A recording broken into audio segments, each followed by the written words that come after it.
Hello everyone and welcome back to another Zucker TV watch along here on the channel. Tonight, it's Game 3 between the Toronto Maple Leafs and the Montreal Canadiens. Audrey, you're the only one here to start off with. I was not here Saturday night for the last game. I was at school dealing with some projects. So I didn't get to watch much of Game 2.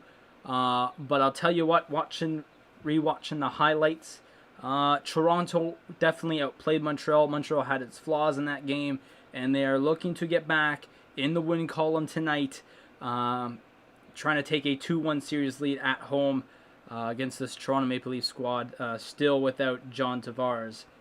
I didn't get much into it because I don't think I did well, obviously I didn't do the game on Saturday, but Tavares' injury update, for those who don't know, is he has a concussion, but luckily enough, there's no spine, neck injury.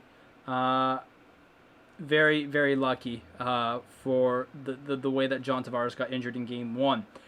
He is actually out 2 weeks, though, with a leg injury. He suffered a leg injury in that situation. Don't know where that happened. Yeah, so John Tavares is at least out 2 weeks, so he'll be out for round 1 at least. But going into this game, there has been some changes in Montreal's lineup. Going from Game 1, where there was no Kotkaniemi, Romanov, or whatever you want to call him, and Caulfield, to Game 2. Jesperi Kotkaniemi was put into the lineup. He scored a goal. Today, Dominique Ducharme has gone with Cole Caulfield is now in the lineup. Eric Staal is coming out of the lineup. So more offense coming in for Montreal. Obviously, a few days ago, we were ripping Ducharme for saying experience over goal scoring. Goal scoring has been a problem for Montreal in these 2 games. 3 goals compared to Toronto's 6 in 2 games. So, even though, the first game Montreal did play pretty well, not going to lie. But definitely last game, if you're going to want to match up with Toronto's 6-5 goals, you're going to need more than 1 goal, that's for sure. So Cole Caulfield is coming into the lineup. There was rumors about Thomas Tatar. Leaving the lineup for Caulfield. It ended up being Eric Staal, which in my opinion is actually the right move. So we'll have to keep an eye out for that one for sure. Starting goalies tonight, I expect the same. No difference between Price and what's his name there, Campbell. I expect no change. Oddly enough, because the North Division is so far behind, tomorrow night is Game 4 of this series, which we should be doing a watch-along for that as well. But with that, then you have to raise questions, and there's definitely questions entering the later game tonight, which we're not doing because it's later game, obviously. Edmonton versus Winnipeg Jets. Last night, I was sitting here watching that game, which I thought about doing, but I actually got my vaccine yesterday, and I felt kind of out of it. So I was like, okay, let me chill a bit. You know what I mean? Let me not, be too antsy and be too crazy. But I was sitting here watching that game last night, and I said, you know what? Oilers were up 4-1, and I was like, okay, Game 5 coming up, has to be. And then the 10 minutes left rolls around, and in came goal number 1, goal number 2, goal number 3. In 3 minutes and 3 seconds, 3 goals in that span of a time is just something that is... It's rare. It's rare to see in the league, but not too rare.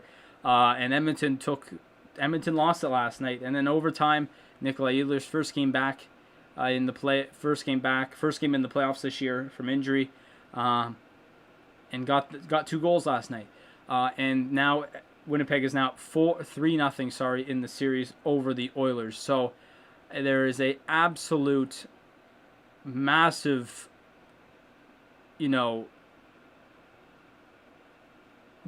I don't even know what to say. There's just a massive issue right now at Edmonton.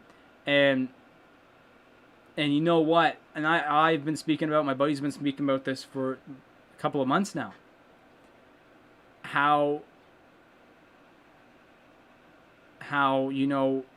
Edmonton's defense isn't like off like I was saying, McDavid can score, he could get multi-point night and then lose the game because the rest of the team is not up to McDavid's level, or they don't have a team around McDavid.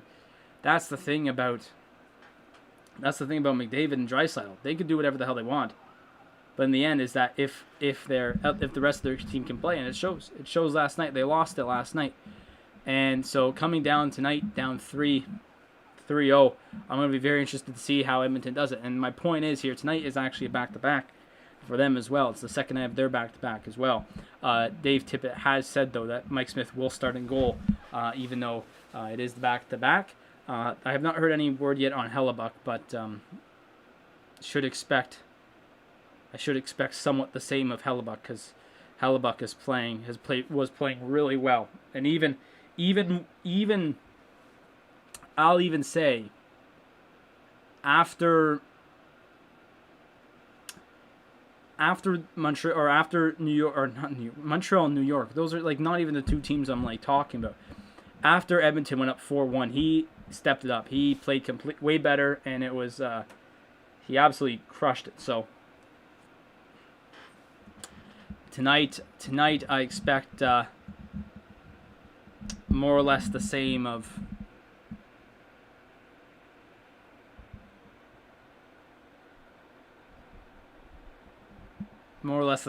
what we could see. But no, that game's crazy tonight. But I will not be doing a watch along for that. But if it does reach a game 5, that'll probably be back in Edmonton. So the time will be later. So so 9:45 start Eastern time here for Oilers and Jets. But coming up just a few minutes, we're gonna have Toronto and Montreal.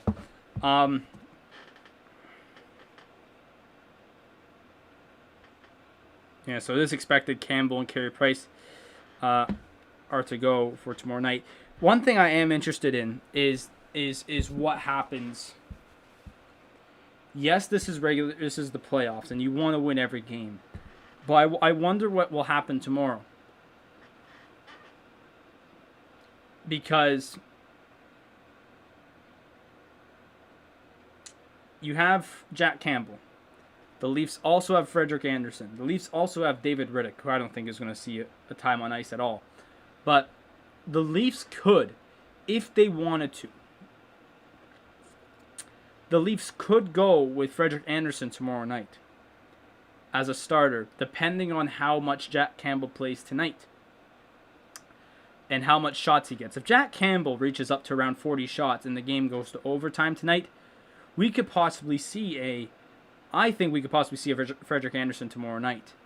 Montreal could be the same situation, possibly a Jake Allen. And obviously it depends on how the game goes as well. If the Leafs go down, then you might still have to keep Campbell in net tomorrow night because of the fact that you're down in the series. Same thing with Montreal. If they go down in the series tonight, then you also probably want Carey Price to be in. You want your best goalie to be in net to stop, tomorrow night as well. So very, like, with these back-to-backers in the North Division here, it's very, very tactical with your goaltending. And I will say Montreal and Toronto both have, Montreal's goaltending has, both teams' goaltending, besides really Jack Campbell all year, has been a bit, like, wishy-washy. But both teams have good goalies. And so I'm very interested to see where they go after tonight, heading into Game 4.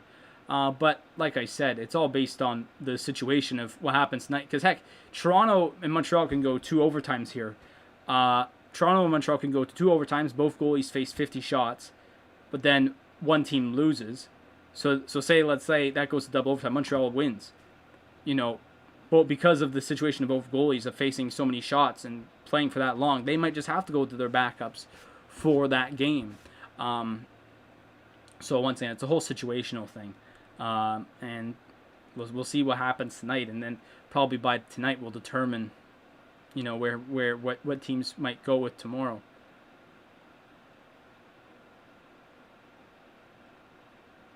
you know, and look at last night. They're saying Mike Smith's going to go. Mike Smith, I think, faced like 40 shots. I think he faced around 40 shots and played into halfway through that overtime. So, I mean, not bad, but it's a tough call to make. It's definitely a tough call to make. All right, so we're at the top of the hour. It's 7 p.m. Game should be starting in just a few moments' time. Game 3. Are they going to use the Tragically Hip again? Because they've been using them the entire time. Why isn't this game on live TV? It is. It is. It's on Sportsnet. If you're Canadian. American, I don't know. I don't know. If you're in the American setting, I don't know. It's probably on NBC. NBC's been showing everything. But,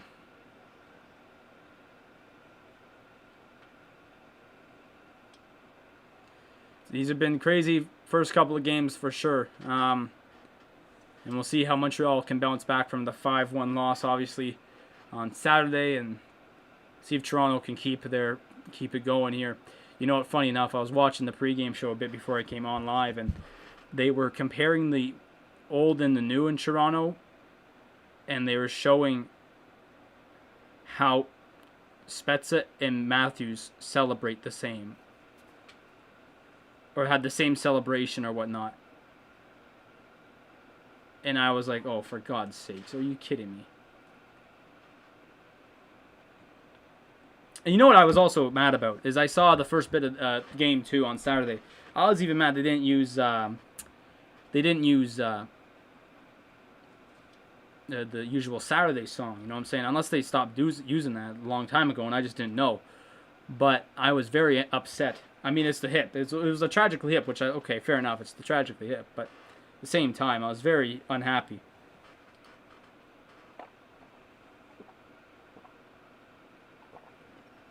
So the first time in history, because we're probably going to hear it tonight, or I don't hear anything, but you guys will probably hear it tonight. The first time in history, the Leafs and the Habs will play at the Bell Center in the playoff series. Oh, that's another thing too. I did see the end of the Leafs game as well, and I saw that they put up that stupid thing saying that was Jack Campbell's first NHL playoff win. I'm like, okay, you're gonna do that for every goalie? You gonna do that for every goalie? Like, because you did it for Jack Campbell. You know, where, you know, that never happened. I'm going to sound so deluded here. That never happened when Andrew Hammond won one of the games for Ottawa. Did he actually? I forget. It was so long ago. And there's, I can't tell if that's Winnipeg. I think that's Winnipeg. Bell MTS, yeah, that's Winnipeg. Montreal would not have Bell MTS on their buildings, that's for sure. Never been to Winnipeg, but I would want to go to Winnipeg one time for a game. That's for sure. That's a place where I want to go for a game. Is Winnipeg.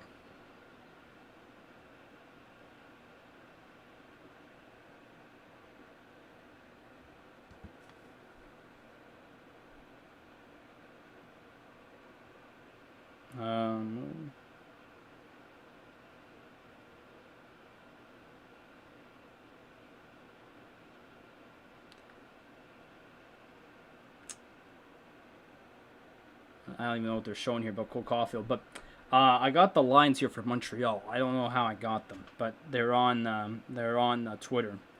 So Montreal tonight, their top line is Philippe Deneau, Lehkonen, and Anderson. Suzuki, Caulfield, and Armia. Kotkaniemi, Toffoli, and Gallagher. And Byron, Tatar, and Perry.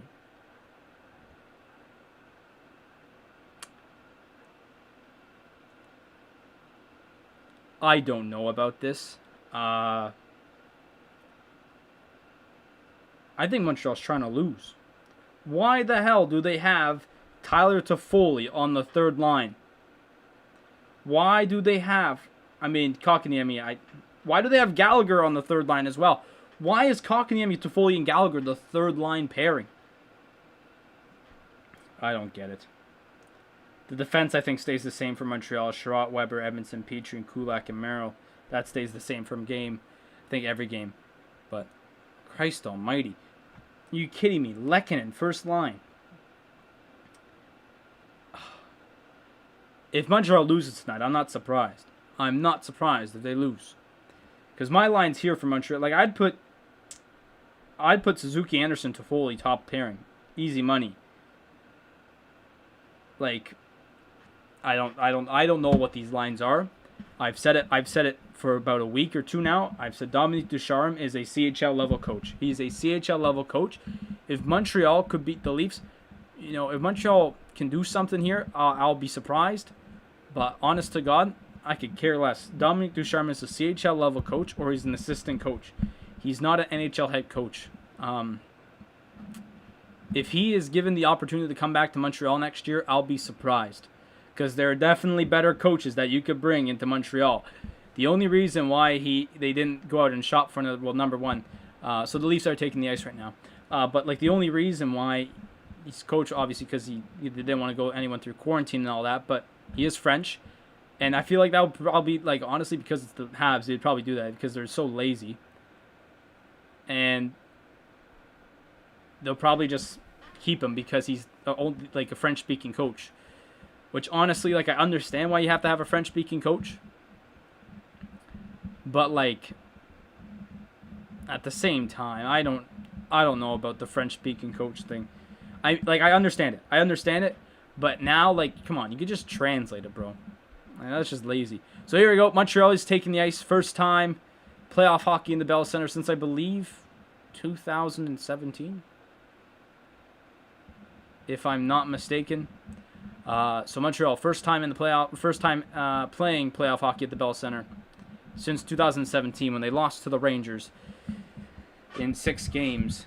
And they're going to be looking to get a win here.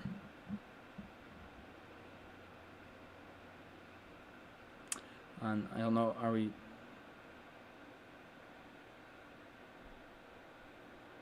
just going to skip O Canada? I think we're skipping O Canada. I will change this to the first period, however, because we are coming upon it, but it is not the first period yet. But what I'm looking into this game, to be honest, honestly, I want to see if Caulfield makes a major impact here. I want to see what the young guys can do, because obviously Dominique Ducharme has preached it. Experience over scoring for some reason, and obviously. Oh no, we're not. We are just gonna go straight into.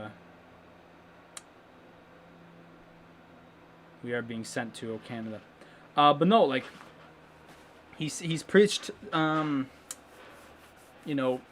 experience over youth, and let's see what that youth can do. I would like to see. I like to see what the Habs do tonight with that. The Lions definitely don't know what the hell they're doing. I don't even know what they're doing, but. With that, and and honestly, same for the Leafs. Keep it going, I guess. If the Leafs can keep their offense up, they could probably come away with another easy win here. And definitely Montreal. One thing Montreal, though, I have to say, I recognize this about their game on Saturday, is they gotta stop taking penalties. 6 penalties. Penalties have been an issue in this series, if we've not noticed. Game 1, although Montreal did not score on the power play in Game 1, Toronto had 3 puck over glass penalties, which you do not want 3 of those in a game. Those average about 1 a game. What the hell, less than 1. But my point is, like, usually when there's one of those, when there's a, where's the girl? Where's the old lady? Who's this? This looks like Maurice Richard, but anyways, no. The penalties have been an issue in the series. Puck over glass, 3 of them in Game 1. And then Montreal, just any penalty generically in Game 2, 6 of them. Not good. You don't want to give up 6 power plays in a game, especially when averages are now like 4 or 3. So I know it's the playoffs, and I know it's going to get rowdy, and I know the penalty numbers are probably up, but Montreal's got to calm it down with the dumb penalties for sure. I mean, every penalty's kind of dumb, depending on, but situational-wise, Montreal took a few ones that could have been avoided for sure. But no, so Toronto keep the offense going. They probably got a good chance. But then Montreal, see what their youth can do and stop the penalty bleeding.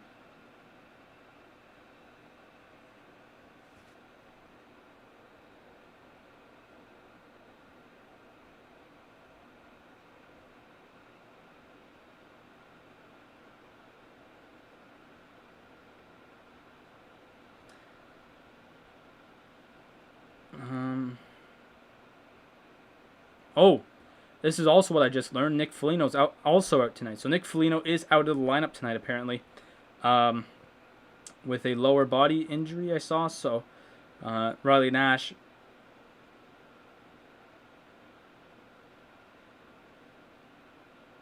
Riley Nash is in.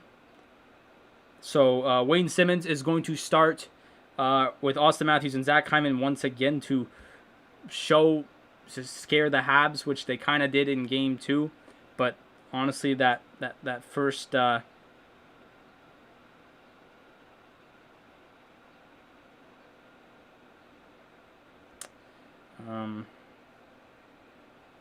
what was I talking about? I don't even know. So anyways, Game 3 about to get underway here. Cole Caulfield not in the starting lineup, obviously, because the Habs apparently want to lose this game.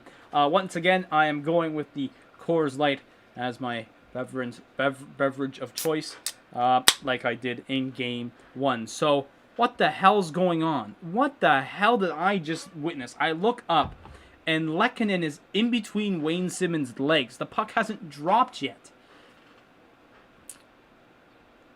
And here we go. So Philip Deneau does win the draw. And we're underway here in Game 3.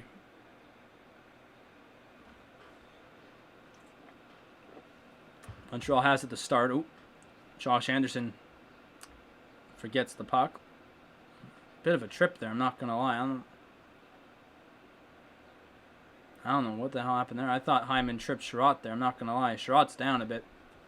Getting up gingerly. I felt that there could have been a trip there. Let's see. Yeah, that's a trip. That's a trip and a half. I'm sorry. Why are you not... What? Number 24. I still got the ref list. I still got the ref numbers. Hang on. Just because the Sens season is over doesn't mean I'm doing ref watch here.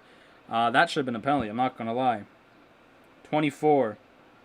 Oh, Skillinter. Okay, Skillinter. That ain't bad. At least it's not Schlenker. Actually, why am I caring about... I mean, I could just go. And then Montreal ices it right off the bat here. Right off that offside call. Kevin Pollock. Oh, it's Kevin Pollock. So these guys are doing... Yeah, Kevin Pollock was also apparently not too good in game... not too good in Game 2. What I've heard. Oh, tipped on goal. Oh, Jesus. That took a tip from Matthews, I believe, and then right towards goal. And oh, early chance there for Montreal. Only 30 seconds in. It seems like the game's been playing for like... Yeah, so Matthews tipped and almost went off Sherratt's skate. Oof. Luckily, it went off, I think, Carey Price's stick, which caught it. Ooh, pass over here to oh, I don't know about that pass, Riley. Okay, they'll clear again. That can't go for icing. No, it's not. Waved off.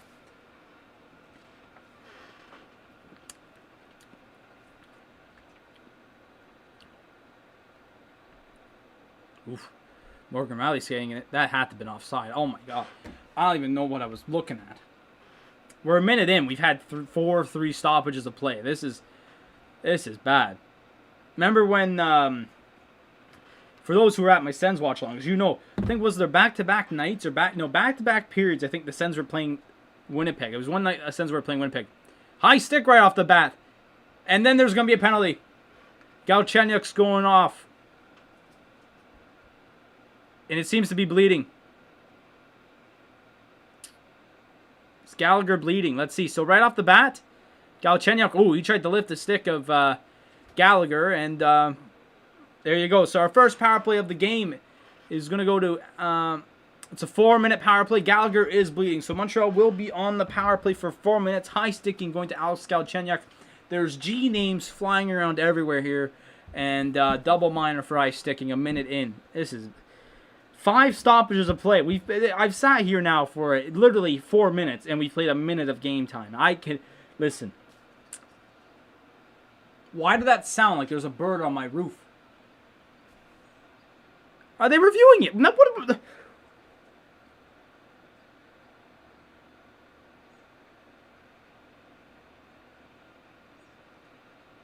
Oh, are they checking to see if it was Gallagher's stick?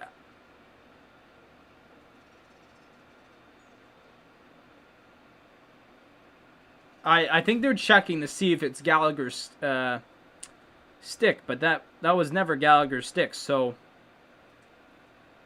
that is going to be, that has to be a 4-minute call. I don't know what they're reviewing.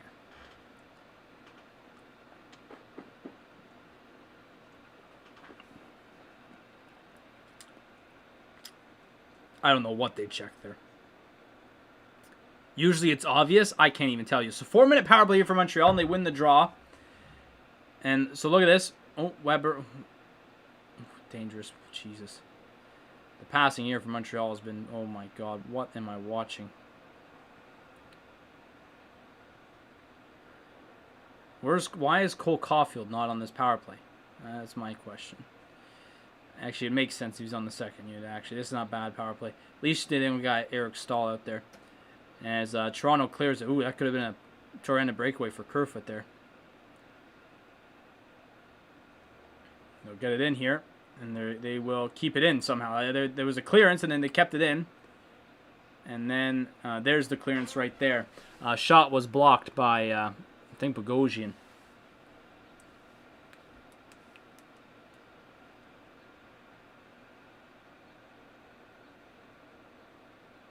So here we go. Here comes the second unit. Kotkaniemi. Oh, got to be careful.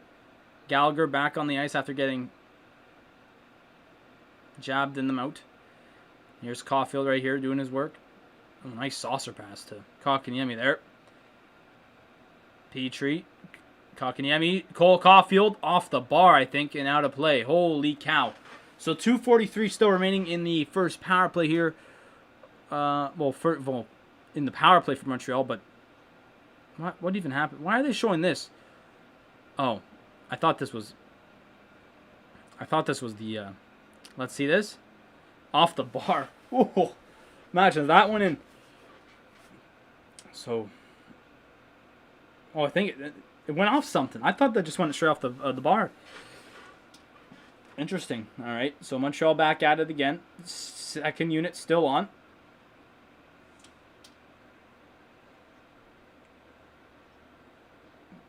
Okay, Kotkaniemi. Oh, Gallagher's got to get there. Gallagher's in a bit of trouble. And Toronto gets it out.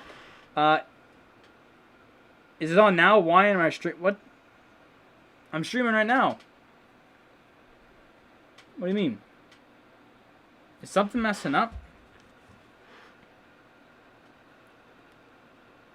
Montreal's going to dump it in again. Oh, can they keep it in? I think this is a mix of their first and second units. And no, it's not. It's just their second unit to get it out. Now they're going to switch once again. Still 150 remaining. Y'all saying I'm not streaming? I swear I'm streaming. Yeah, I'm streaming. What y'all talking about? So here we go. Once again, Montreal going to break it in. No, you got to keep that in. Oh, Josh Anderson couldn't keep it in. Puck just sped up there.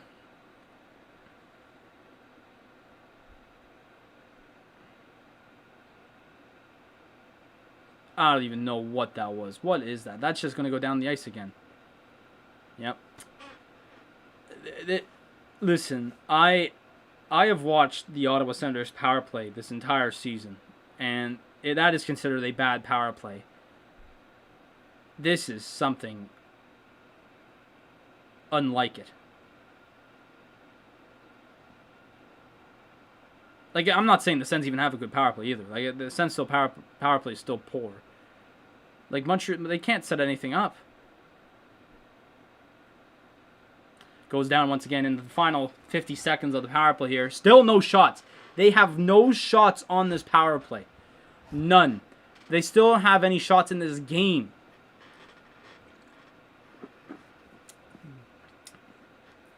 You got to average at least 1 or 2 shots on a full... Wow, what a play here by Cole Caulfield. Almost took it end to end. See, here's the problem. You got 3 guys behind the net. Oh, you got 3 guys behind the net. Here, you're probably going to have one last rush here. 20 seconds left on this 4-minute power play for Montreal. They've had basically nothing here. Petrie's going to lose it here. And out comes Mikheyev with it. That's going to do it for the Montreal power play. No shots. Mikheyev shot.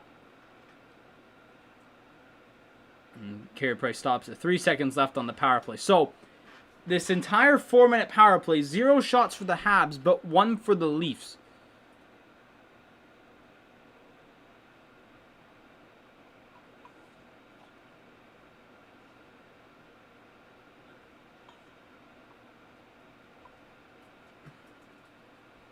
So, the power play is now over. So, 4 minutes is now done for Galchenyuk. He's out of the box. And, I don't know. I don't think that was offside. How was that call? Like, there's no offside call, but the ref raised his arm for delayed offside. It was the Montreal player that shot it, and it just deflected and back into the zone. I don't know about that, but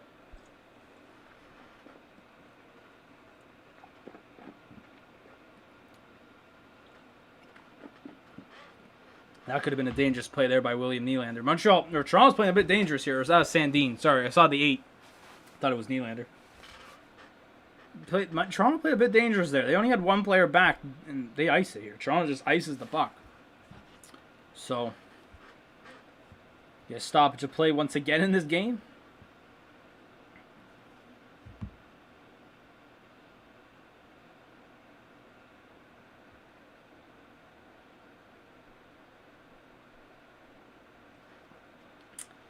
As 14-14 remaining in this period.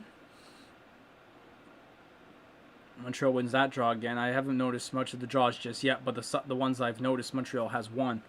So, face-offs once again going Montreal's way tonight, just like it did in Game 1. Game 2, I can't really recall. I don't even know what that play was there. Oh, they still got it. Kotkaniemi fumbled it. What are you doing? What are you doing? What are you doing? Who was that? What is John Merrill doing? Why did he just clip? Are we going to the break? Yeah, we are, I think. So we're going to go to our first TV timeout. I still don't know why that was placed in Montreal's zone.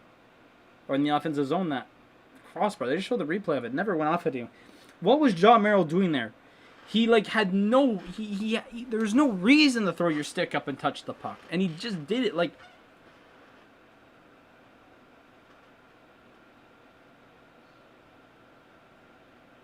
So, first commercial break here of what I've noticed for the 5-on-5 in the first couple of minutes. It's just been pretty back and forth. Obviously, that is hockey, but there hasn't been any zone time that's, not like 5-on-5 setup zone time, which we've barely seen. And then the power play for Montreal, that was just hideous. They try and dump it in. They try, then dump it in, but the people who would dump it in just to behind the net when you...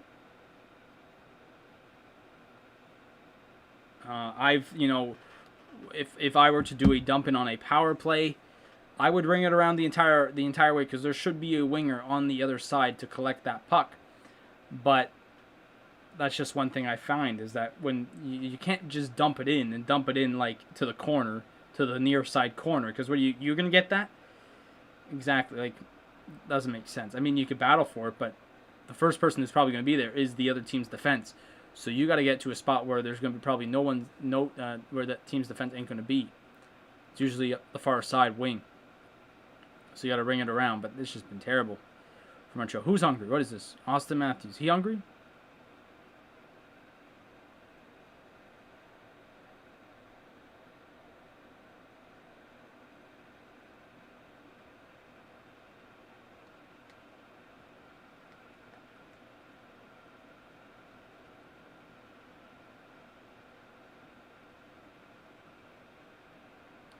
Point shot here from Bogosian. Holy cow, right off the draw. That went 10 feet wide. All right, let's see Kotkaniemi. Flips it up. Here comes Toffoli and Gallagher. 2-on-1 over the Gallagher. Oh, what a save by Jack Campbell. What, number one, a saucer pass by Toffoli. And then what a save by Jack Campbell. That was all set up because Gallagher set a pick, I think, on Brody. Wow. But nice chip out there by Kotkaniemi. Perfectly placed. Perfect bounce. Good stuff there. Gallagher tried to go far side on glove hand here on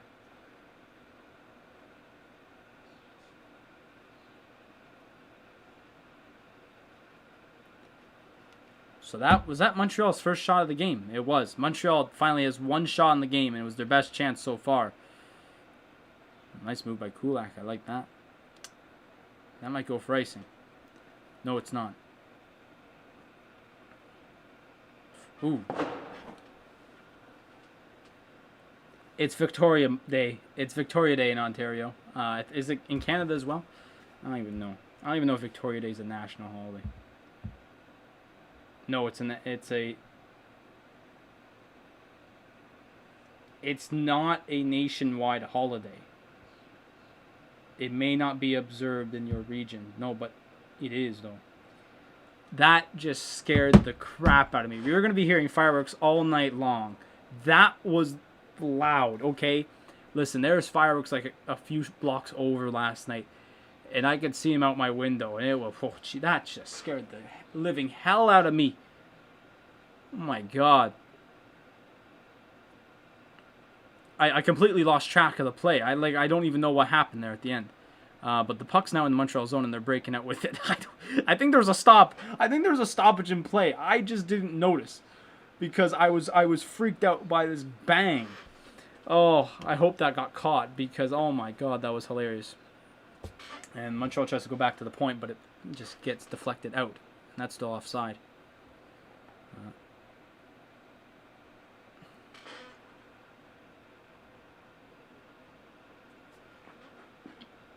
And now what?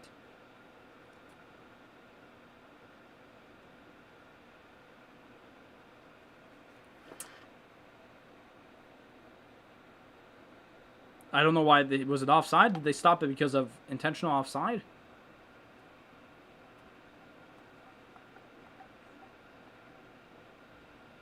Oh, I think they just blew it dead. All right.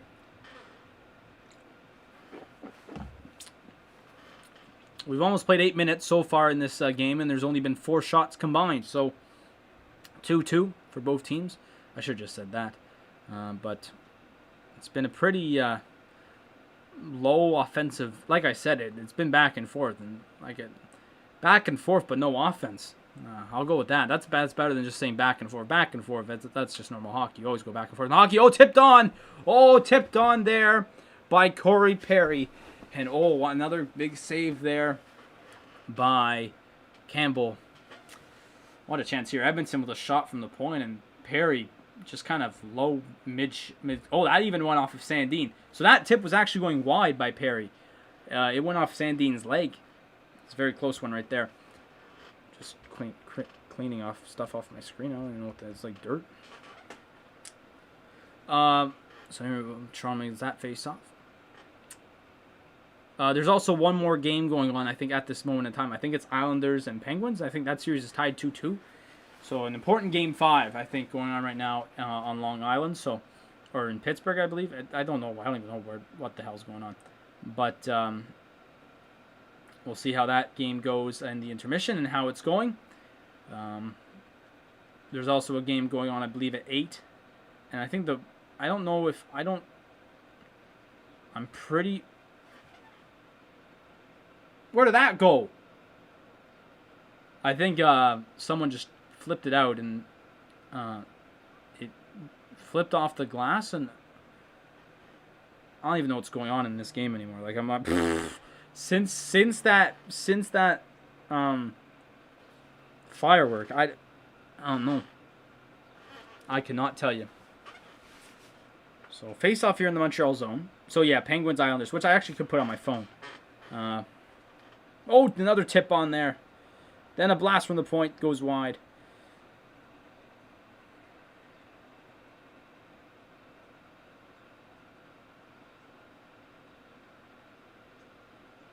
Oh, and there's another 2. Oh, my days. Oh, that's too bad. It's going to go all the way down? That makes sense. No, Gallagher, that makes sense. Montreal had a 2-on-1 going the other way, but the puck was bouncing, and it went right between Gallagher's legs. And it was offside, but my stream froze. Hey, I can't tell you what happened. No. I'm not sitting here waiting for it to go back to live. Let's go back. So I'll tell you what though, Montreal, they've been really good on their face-offs, but the thing is they've been kicked out of a lot as well. And there's another one. There's some crazy stuff.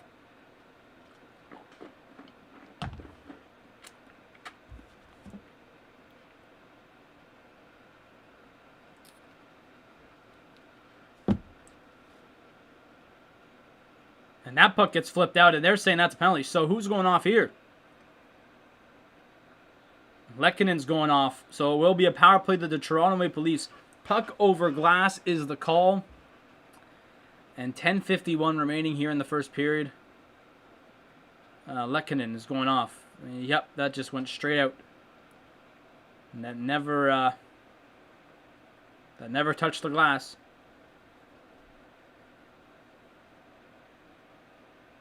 And he knew it right away. So Toronto will be going on a power play here. Artturi Lehkonen going off. And obviously Toronto's power play was big. He's 2 for 6 in game number 2. Obviously 0 for 5 or 0 for 4 in game 1. So it was a big bounce back, you could say, even though the amount of penalties was a lot. The goals on the power play were massive.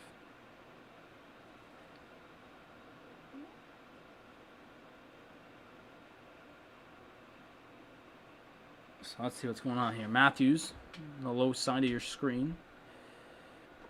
Sandin over to Marner, back to Matthews. Shot on. Ooh. Took a few deflections once again. I feel a lot of Toronto. This game has not had a lot of straight on shots.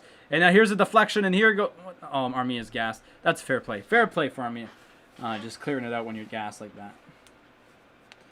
A lot of the shots in this game already, like there's only been 6 of them, but a lot of the shots in this game have been just redirections. There hasn't been many clear, firm shots from both sides for sure. Like I could probably account for that Gallagher shot. And here's a chance for... Wow, what a save by Carey Price. Carey Price just robbed Jason Spezza.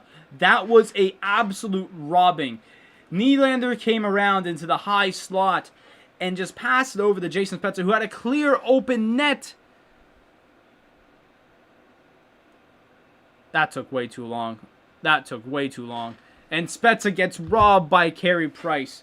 Holy cow. What a absolute save by Carey. Playoff Carey Price showing it here. So that shot was a clear-on shot. That just went off of someone. I don't know if that clearance was the best clearance you could ever ask for. But there's the clearance you could ask for. 30 seconds left about on the 30 seconds now on the Toronto power play. What a save by Carey Price. Oh my days. Wayne Simmons breaking in. Throw a backhand towards the net, but over the net. There's just 10 seconds left on the power play. Let's see if they could do anything about it.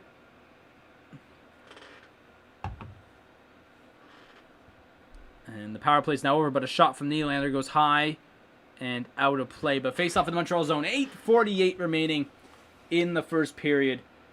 But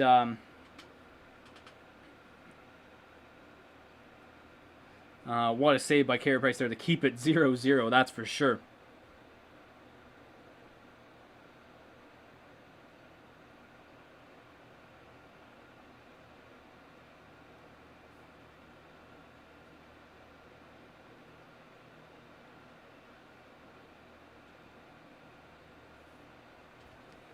So, 0-0. Both teams have had a power play now. Montreal's basically had 2, just towards 1. But,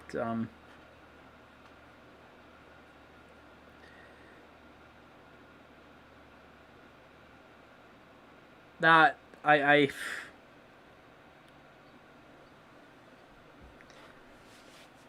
this game has just been like I said, there hasn't been many straight-on shots. Like, the players, most of the shots that have come in have just been, shots that are deflected, redirected. You know what I mean?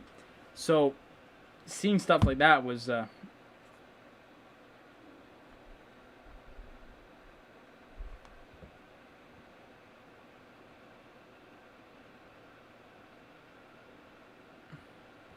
also, this Tim Hortons commercial is diabolical.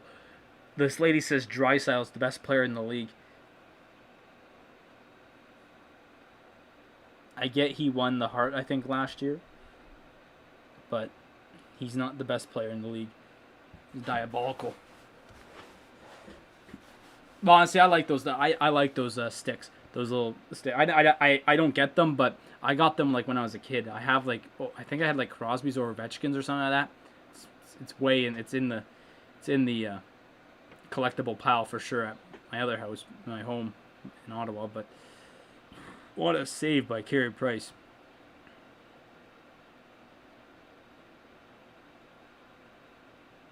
Absolutely incredible.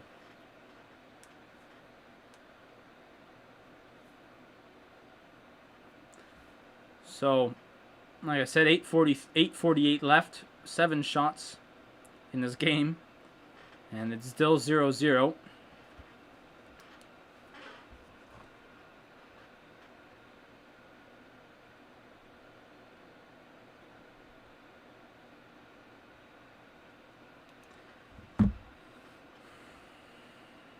So let's see if anyone can get something going here. Like, obviously we had 2 power plays, but those, I mean, besides Montreal, those were the 2 teams' best offensive chances. Definitely Toronto's for sure. Montreal had that chance earlier on with Gallagher and Toffoli, but they had nothing in that power play. And so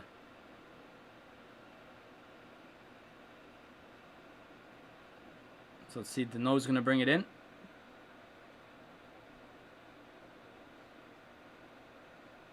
Matthews knocks him over. Then Josh Anderson goes in, gives him a nice little lick. As here we go. Whoa, that was a very dangerous pass up the middle by Brody. Not like Montreal's leading scorer of the season. Tyler Toffoli was right in front of him, but okay. Let's try it again.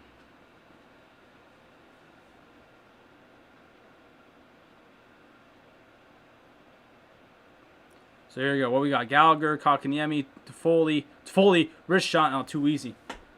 Pulled back, and wrist shot. Pierre Engvall is going at it with Gallagher's going at it with Pierre Engvall.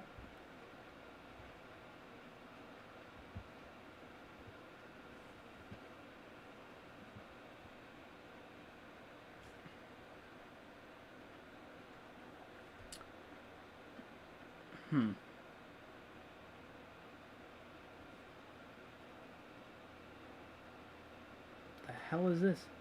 Oh. But it was a nice chance there by Toffoli and a better save by Jack Campbell, that's for sure.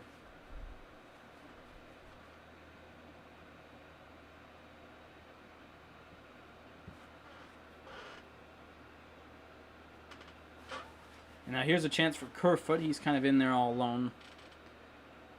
Vincent's going to knock the puck off of him.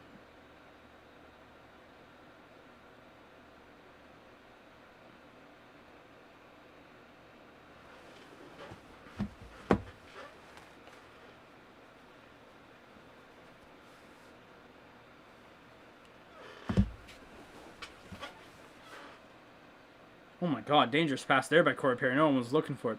Here comes Tatar. Probably just, he's going to dump it in, go at it. The rest of Montreal's changing here. 6:40 remaining in the first. Oh, and here's the chance. What we got? Oh, Spezza, Kerfoot, and Caulfield got back. Kerfoot's shot was blocked by Sherratt. And then their clearance attempt went off a stanchion and out to center ice.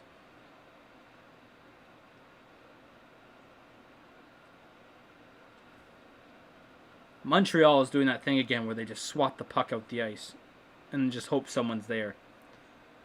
That's one thing I've been noticing. They did that in Game 1 a lot, and I know that's one thing I really noticed about Game 1. But Sherratt's going to bring it in and go into the inside the Caulfield. Oh, pass had been a bit quicker, I'm not going to lie. Now here comes Joe Thornton with Riley. What a play here. Who was that? Was that Suzuki on the defensive play? I think that pass was off anyways, but Suzuki with a big defensive play. Now here he goes in. Morgan Riley. Oh, Suzuki played really well there. We're going to have our final stoppage of play here before final TV timeout before we head to the first intermission. But Suzuki, what a chance here. Morgan Riley was put in almost in a spin cycle there. 5:40 remaining in the first. Still 0-0. Yeah.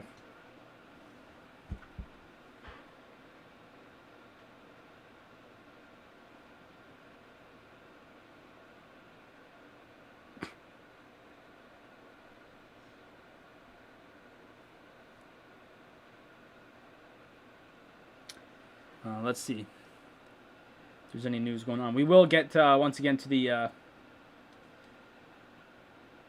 when we get to the intermission. We will be checking on the other games going on. Obviously, Pittsburgh is taking on the Islanders. Game 5 of their series. That's tied 2-2. We will get to whatever score that is in because they'll be in the first intermission as well. Also, the other games are going on tonight. Any news that's going to go on, I'll share that.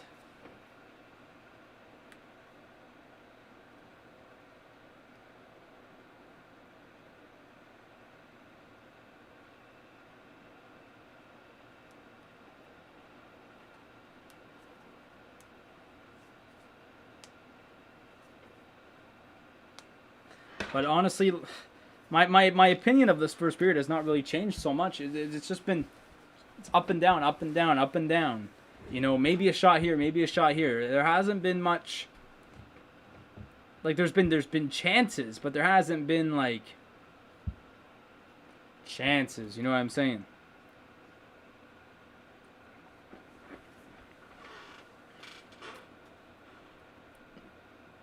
I mean, there's been good chances, but there hasn't been anything that's like, obviously number one, goals, but I don't even know what I'm saying anymore. I'm tired, bro.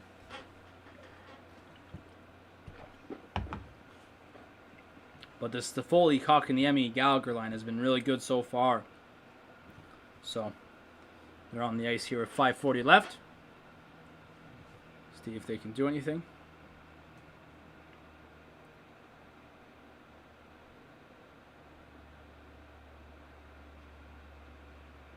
Oh, Jesus, that pass to Toffoli almost, or not that pass to Toffoli, but that clearance by Toronto almost made it to Toffoli, the high slot.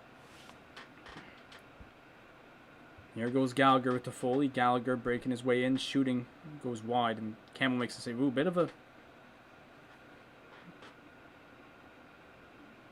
I don't know who knocked over Gallagher there, but he's on the ground.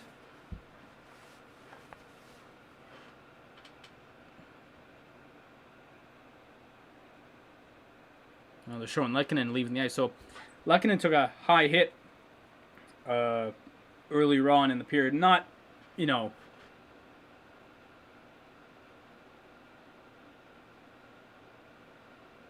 Then Jake did a...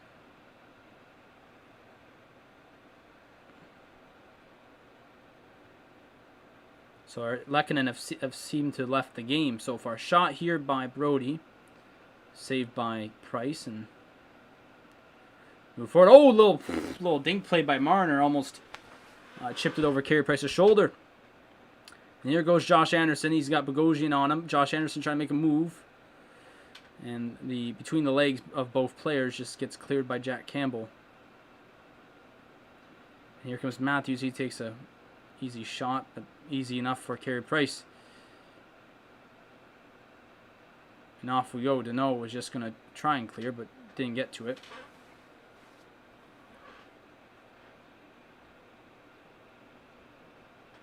So we're now down to less than 4:30 remaining. How's Tatar not left the ice yet? Or or is Deneau? Oh, I don't even know. Petrie's got it. Petrie's got it. What the hell? He was going to shoot from there. What was that? There's a penalty coming up, though. Corey Perry's knocked down on a cross check. There's a penalty coming up to the Toronto Maple Leafs. Don't know who. Justin Hall is going off.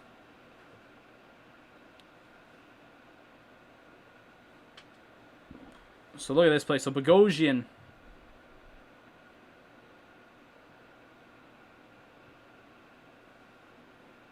Let's see this. So Corey Perry just in front.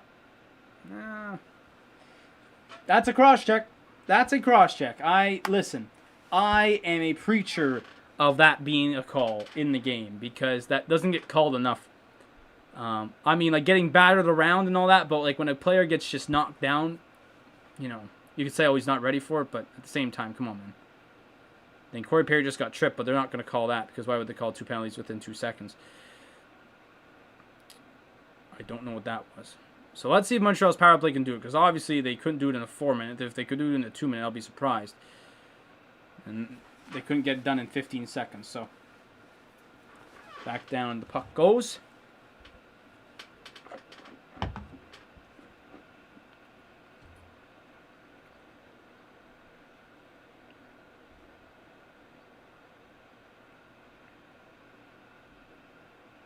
That gets rimmed around and out.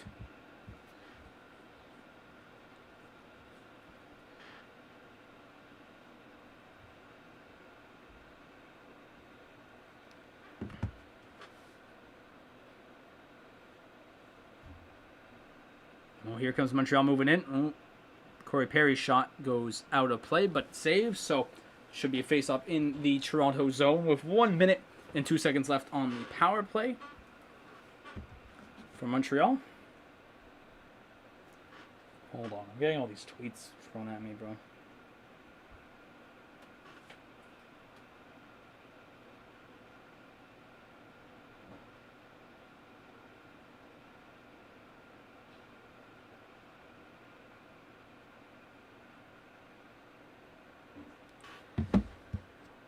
And Kerfoot is going to ice it there.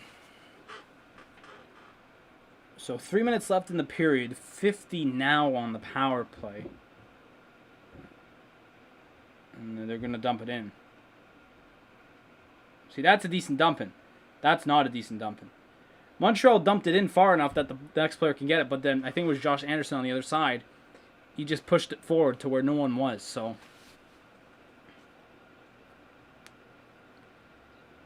there's Shea Weber. It's onside there. Back into Shea. Oh. He just missed it. And then there's another ill-advised pass. Another, like, just throw it in front.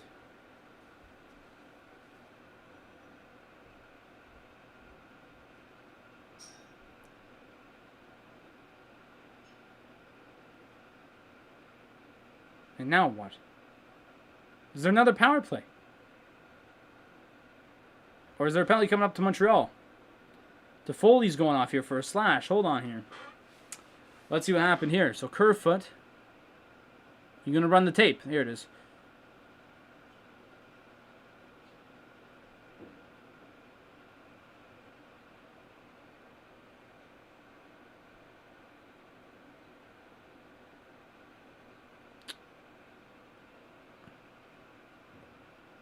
Unsportsmanlike conduct?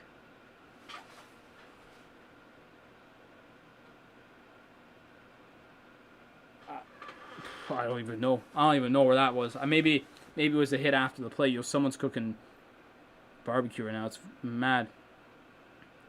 All right, so there's 4 seconds, there's no seconds on the 4-on-4. So now it's a Leafs power play for the next minute 50 with 2 minutes left in the period. So we'll see if Montreal can get something going here. So Montreal's power play wasted.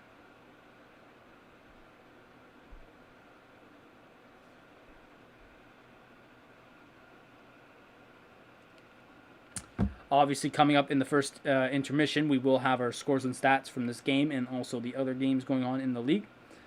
I'll also tell you about the games that will be happening in about a couple hours' time, most notably Winnipeg and Edmonton, as Winnipeg can go for the sweep of the Edmonton Oilers, which fans of that team, fans of the Jets who have been fans that... what is Armia doing? That was offside, yep. Offside call there, a minute 8 left in the power play, 1:22 left in the first.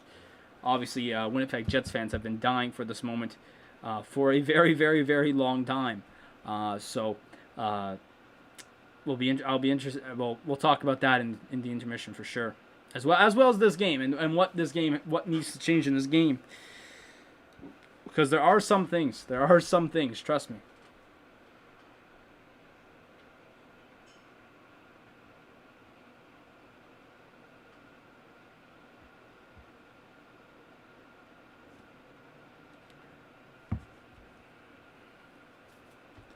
Montreal's going to send that down. 50 seconds left in the power play.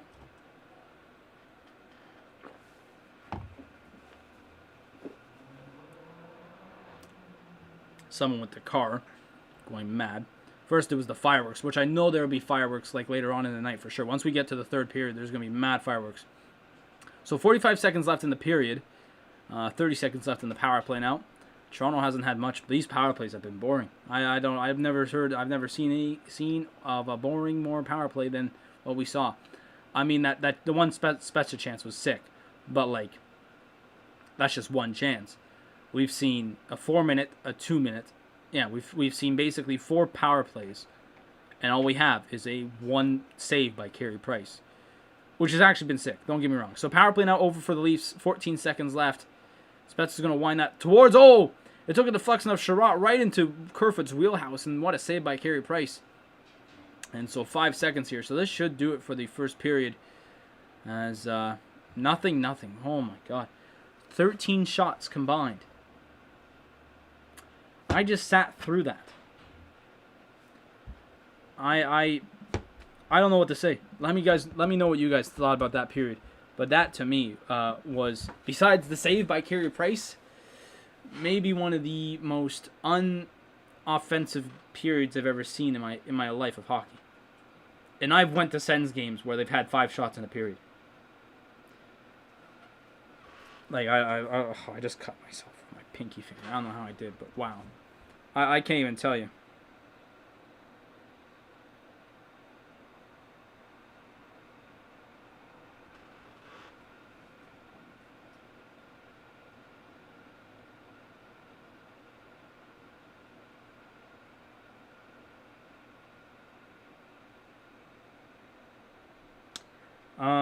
So yeah, let's get to the intermission. Hang on, I see this thing. Let me see.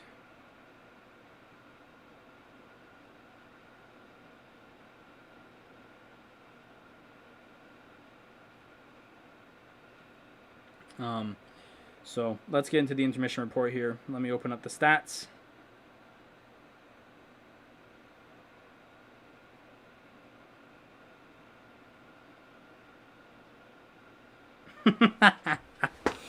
Sorry, I just saw a text from guys from school. That's funny. All right, let's get into this intermission stats. So obviously 0-0 at the end of the first period, just right beside me here. Total shots was 7-6. 13 shots in that period combined. I don't even know what to say. Leafs though have the face-off edge, 14-12.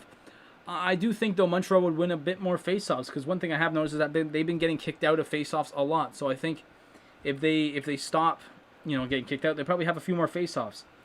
The Montreal actually have 3 power plays that period, and I'm just dumb. They basically had, technically they had 2. So I guess if that's the right stat, it's so both teams are 0 for whatever. 0 for. They're doing 0 fors right now. Leafs are 0 for 2. Habs are technically 0 for 3, 0 for 2, whatever you want to say. So power plays have also not been that great. Like I said, the best thing to come out of this period was that save, and it was on a power play.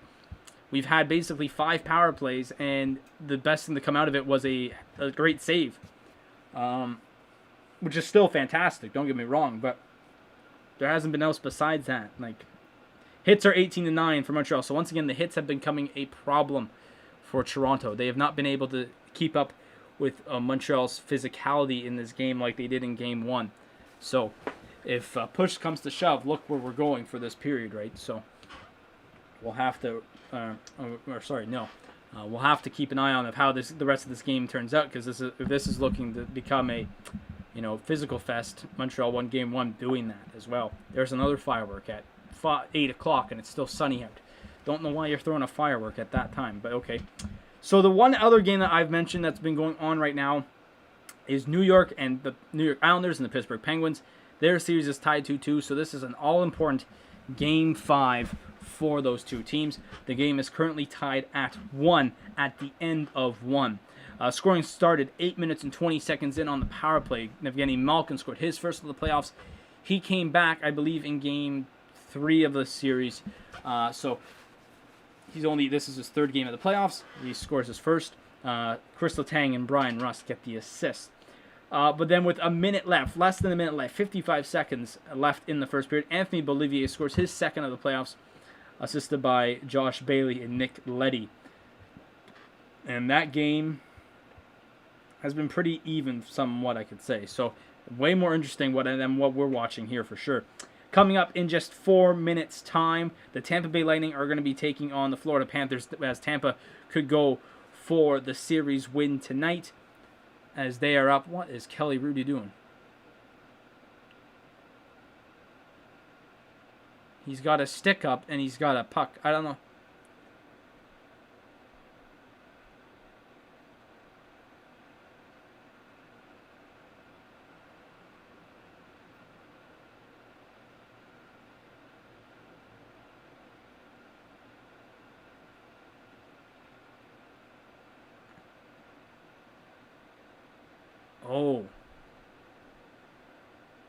Oh, that's what he's talking about. He's saying the Carey Price save was nice because you know what he did? Instead of keeping his paddle straight, he curved it upwards. So like he first had it straight. Well, no. Well, it wasn't really straight at all, but he curved it so that the puck would not like just stop. It would go up. That's actually interesting to see. Anyways, let's continue. Tampa Bay taking on Florida. It is expected Andrei Vasilevsky will be in the goal for Tampa Bay. There's been you could not argue that. Interesting thing though, this has been confirmed. Even though it says expected, this is confirmed. Spencer Knight is going to get the start tonight. His first ever NHL game is going to be tonight in Sunrise.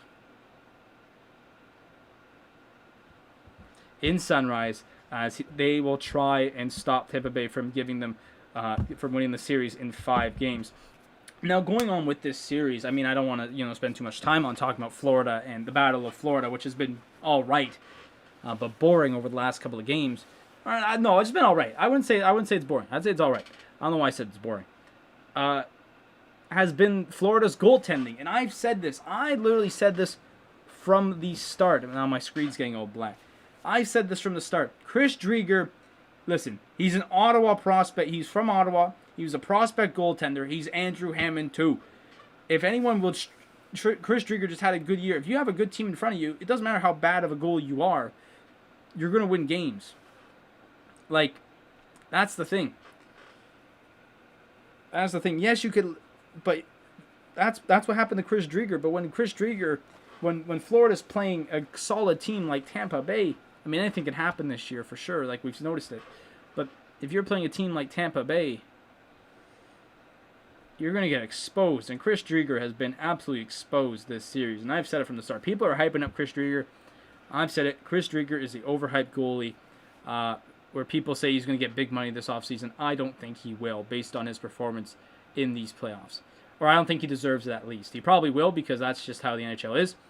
But I just absolutely think Chris Driedger does not deserve to be a starter, an NHL starter. If anything, I think he's comparable to like a Jake Allen.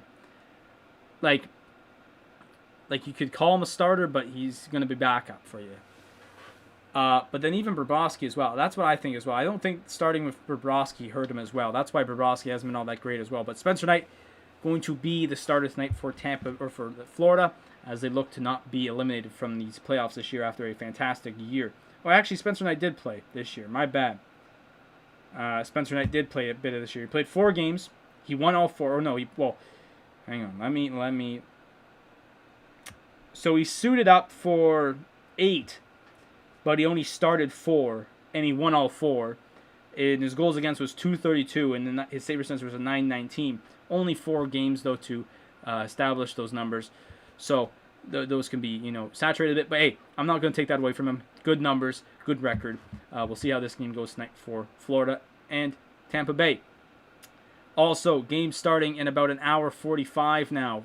the big one, Edmonton versus the Jets, as the Jets lead that series 3-0, looking for a sweep on Edmonton for the first time in I think in history. Even though this is the modern Jets, Jets slash Jets, I can't even speak, Jets slash Thrashers franchise, which some people say, but they're gonna be looking to sweep the Oilers. And I know, like I was saying this in the first period, old Jets fans who were there throughout the 80s, throughout the 70s, they've been waiting for this day or something like this in a very, very long time. The Jets have had their chances to beat the Oilers in playoffs, but the Oilers with Gretzky were just always better. Even the years without Gretzky were always better. And the Jets could just never do it against the Oilers. So if they could finish off the Oilers tonight with a sweep, this could mean a lot of stuff. Number one, Jets fans can now be happy that they beat the Oilers in a playoff series. Number two, what does this mean for the Oilers? You have yourself Connor McDavid and Draisaitl, who you got him, I think, on a pretty long-term, deals. But everyone else, and I've said this from the start, or now it's Jesse. I thought his name was Jesse Puljujarvi. It's Jesse. I've heard it's Jesse. Jesse Puljujarvi has been a bright light this year. I like him. I like Puljujarvi. I'm happy that how he's rejuvenated his career from being like a top pick, then considered just an AHL player, and possibly just a fourth liner, to now being a top line player for Edmonton. And honestly, I like him as well. But you know what?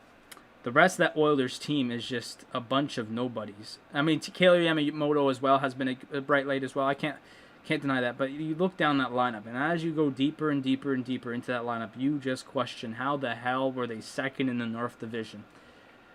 Without McDavid, without Draisaitl, this team would be below. This team would be so deep in the mud, it would not even be funny. And that's all I can say about that. So, in my personal opinion, I think the Jets do it tonight. Sorry, I'm watching the highlights here of the Oh, what a goal by Bolivier. Two nice goals there by Malkin and Bolivier.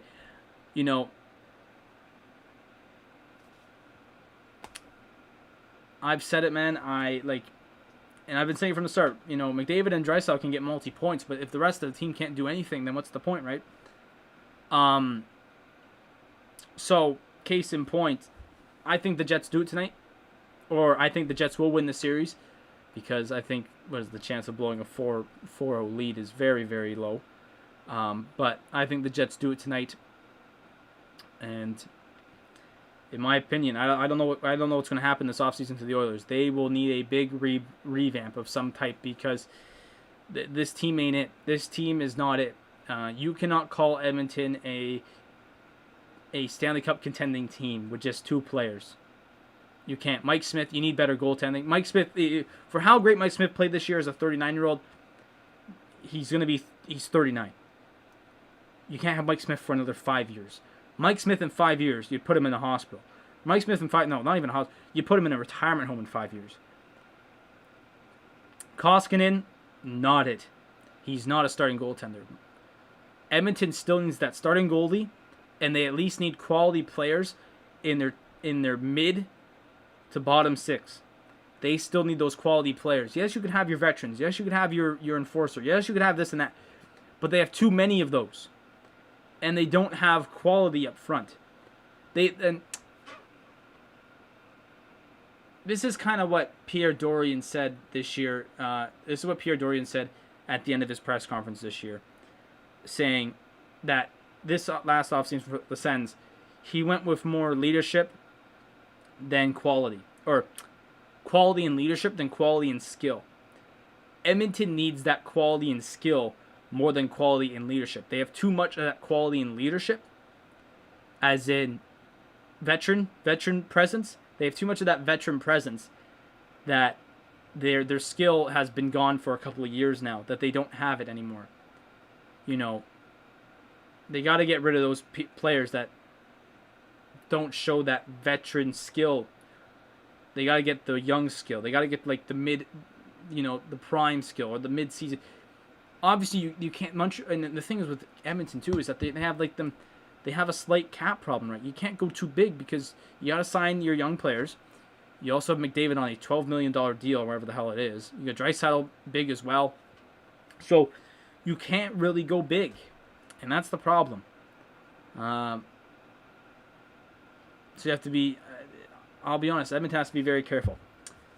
Goalies tonight, though, for that series, Mike Smith is confirmed, as I said in the pregame show, and Connor Hellebuyck is also confirmed. So second night of a back-to-back, both going back to their starting goalies. So I think that will be definitely a thing. Hey, Mike, how you doing? This will definitely be a storyline heading into tonight for sure. And then the late game, 10:30 p.m. Eastern Time. The Vegas Golden Knights are going to be looking to eliminate the Minnesota Wild in 5 games, as they are up 3-1 in the series, obviously.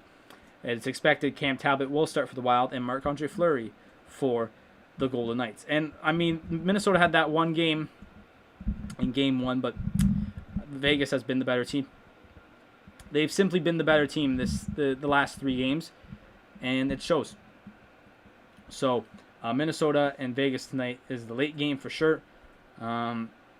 And that is really it. There's not a lot of sports going on. There's some, but not a lot of sports going on. In the NBA, the Milwaukee Bucks are currently leading the Miami Heat 29-10, with 4 minutes left in the first quarter. And the 10 p.m. game tonight in the Western Conference, the Portland Trailblazers will be taking on the Denver Nuggets, and the Trailblazers took Game 1 of that series. So yeah, as I mentioned, coming up tomorrow, we'll also do Game 4 of this series. And as I mentioned with this series coming up, before I just go to the bathroom for a quick second, one of my shoes just fell. A big question will be goaltending. Same type of thing in the Edmonton. Same type of thing in the Edmonton series. Is goaltending going to be an issue? Right? But we'll see. We'll see that later. So I'm going to go to the bathroom quickly. Where the hell is it? There it is. I'm going to go to the bathroom quickly. I'm going to refill up my water, and then we'll probably be back for the second period.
I almost just spilled my water everywhere once again.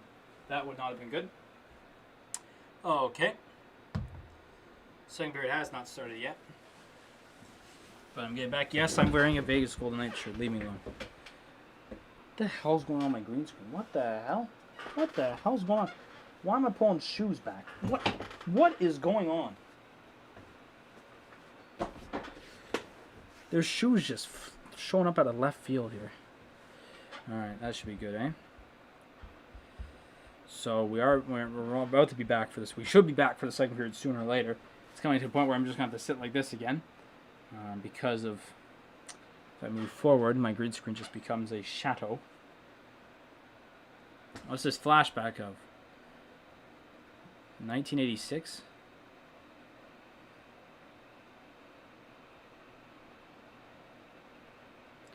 Oh boy, it's Chris Cupford with Gordie Howe. Oh boy.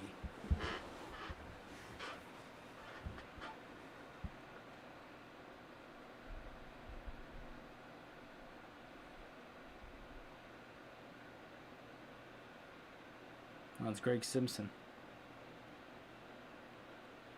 So we're back for the second period. Wow, they just sent us right into the I can't even say. So the second period's back underway. I don't know what the hell just happened. There's a tackle in the center ice. I don't know what the hell happened. My bad, everyone. They just sent it straight to the second period. I don't know what happened there, but so here we go. And high stick again. Shea Weber, bro. Montreal's got to show with the high sticks. I don't get it.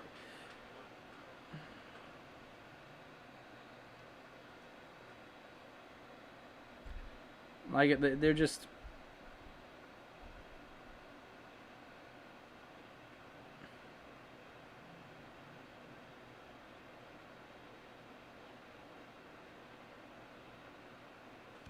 All right, so we're 30 seconds in here. We already had a stoppage of play. If we go back to the first period, remember, we had 4 stoppages in legit the first minute.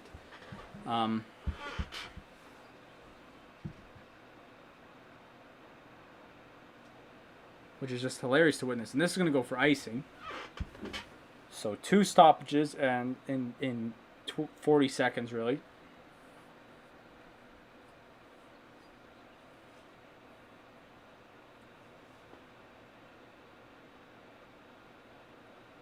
Jesus. Deneau has not been the matchup against Matthews.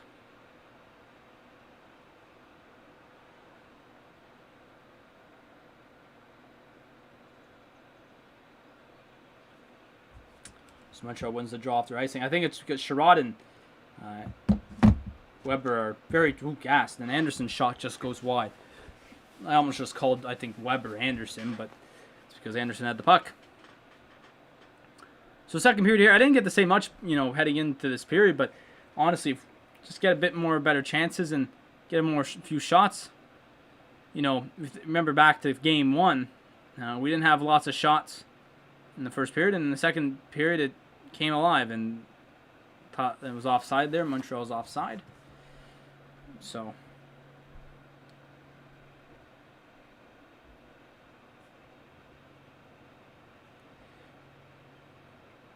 we also got that, and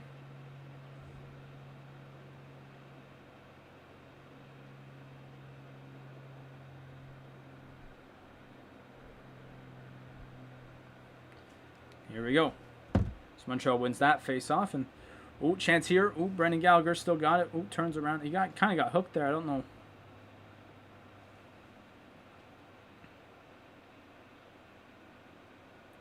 And here goes Montreal another way. It's a 3-on-2. Kotkaniemi took down Brody.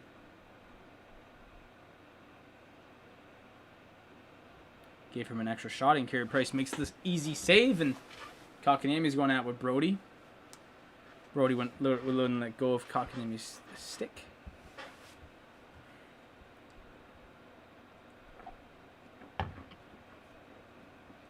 Still 0-0 here, however.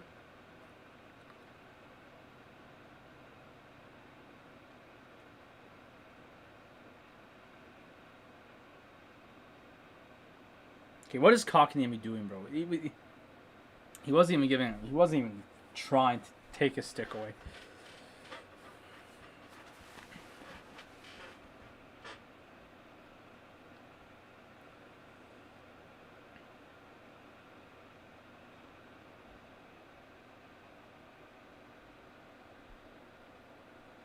All right, John Merrill, what's he gonna do? A little dump pass to Suzuki.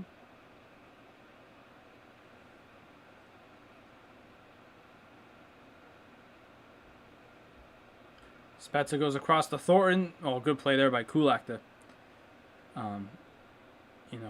stop that rush. Funny thing is, there's some type of medicine ad in the corners, and if you're like a kid, Morgan Riley tries to go short side, that didn't work.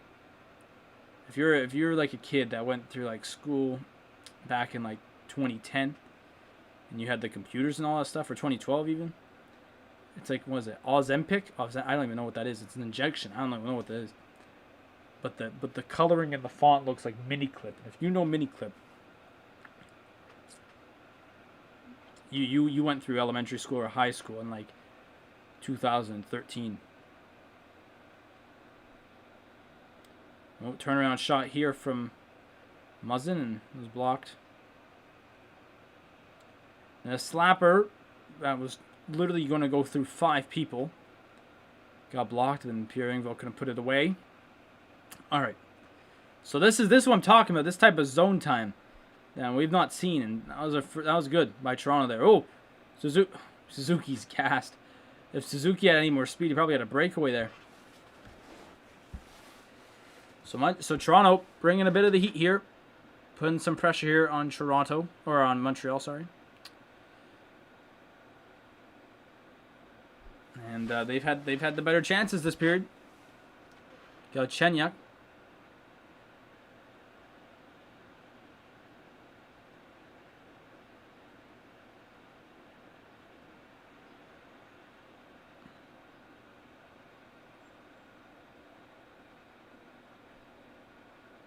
Who's there? Why is there no defenseman there? Holy cow! Holy cow! Like first of all, that stick has still been there. There's been no stoppages. I think this is a record for stoppages because minus a power play. Toronto has come out here hungry in the second period. They seem to be doing better than. Here's Engvall, Pierre Engvall. He's going to shoot. Carey Price makes the save. There's a penalty coming up, though. Seems to be going to the Habs. Is Carey Price okay?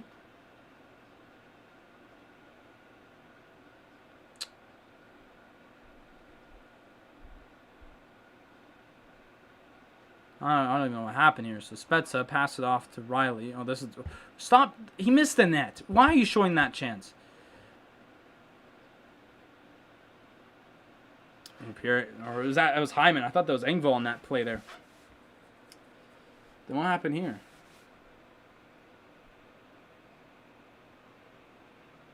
Okay, so Perry's going off, I believe, for high sticking. So 2-minute power play for Toronto here. High sticking going to Corey Perry.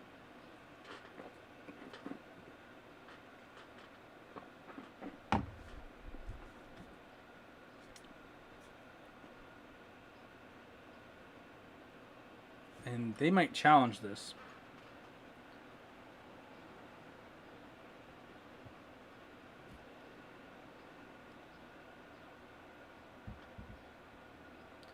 Corey Perry's left the game.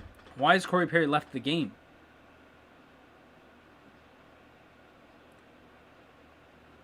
They just showed Corey Perry leaving the ice. I don't have any audio, so I don't know what happened. All right. Sandin shot. That went wide. I don't know if it was shot wide or it got deflected wide. It just went wide. So this is Toronto's third power play of the game. They're 0-4 as of right now. Sandin back to Matthews. That got deflected to go wide, but Marner picks it back up. Sandin back to Matthews. One-timer. I'm not going to lie. I thought it went in, but Carey Price makes a nice save. Montreal still no shots yet this period.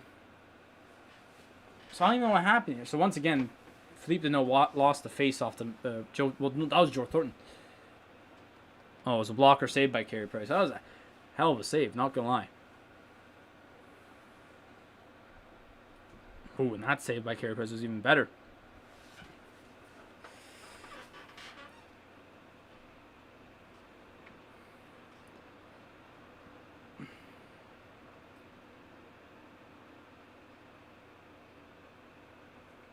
I don't know why Sandin was backing up there.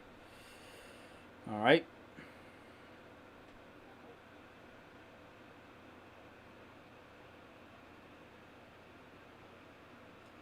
Toronto back in the zone. They got a hopper puck, though. Hang on.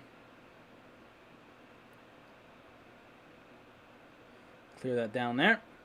So, this should probably be Montreal or Toronto will retrieve the puck with just a minute left in their power play here to Corey Perry high sticking, who left the ice. I don't know what happened to Corey Perry, but he left the ice.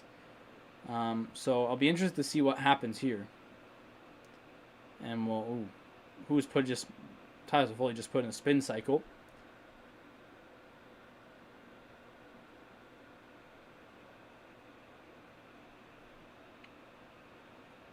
Paul Byron tried to get up to the Foley to go on a one-on-one, but that didn't work. And Toronto has it once again, 35 in the power play.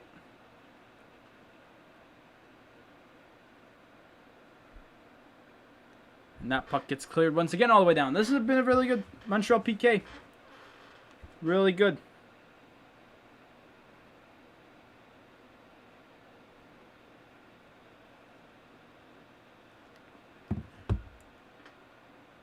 There's 10 seconds is ticking down, and that will probably do it as Montreal clears it. And really good power play there, or really good PK for Montreal. I couldn't say more, but now Montreal's got to get their shots up here. They haven't been able to do anything this period, and we've played nearly 7 minutes. Here goes Josh Anderson. They had 2 shots, though, but just off target. And there's another shot that just gets deflected and out of play. And we'll have our first stoppage of this period. As still 0-0 here in Game 3. Oh, boy. Yeah, I don't even know where to go with this one, to be honest with you.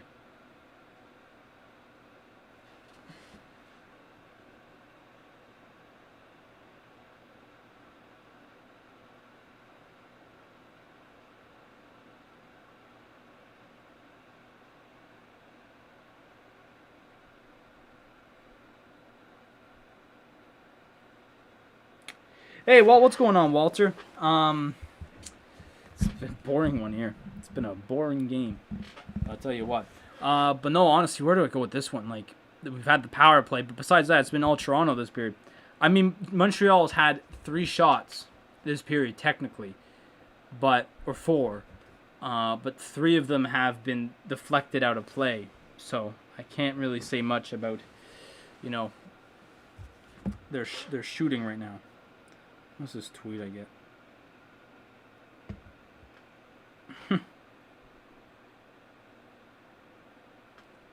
Oh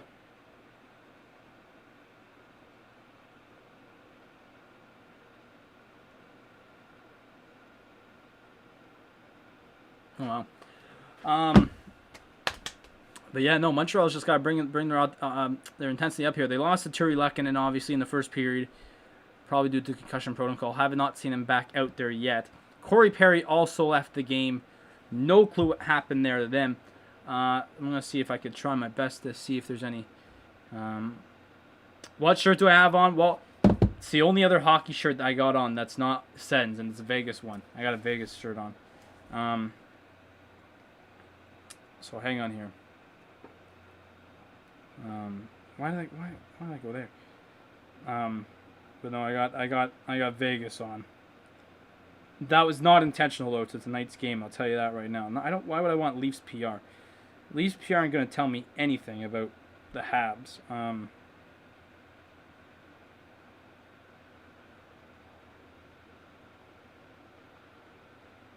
Well, based off of shot here from Tatar. There was no shot from Tatar. It was he missed.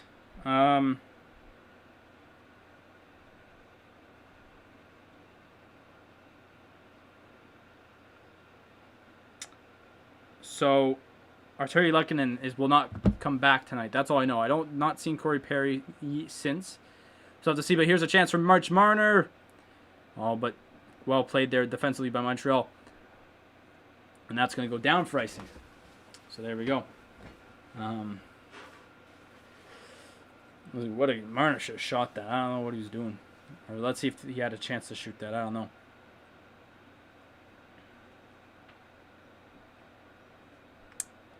Yeah, he didn't have a chance to shoot that. He did not have a chance to shoot that. None at all. So it was just well defended. Nylander shot. Oh, it's in the back of the net. It's in the back of the net. It got deflected. And it seems to be Nylander. William Nylander gets the goal for Toronto, and it's 1-0. It is 1-0 Toronto. I've said that in the first period. You know, there's only 13 shots in that first period, but there are a lot of shots that got deflected. You know, took deflections, got redirected. Why am I getting a phone call now? No, I'm not. Got to turn my do not disturb on, which I don't really do. It got deflected. And that's exactly what happened.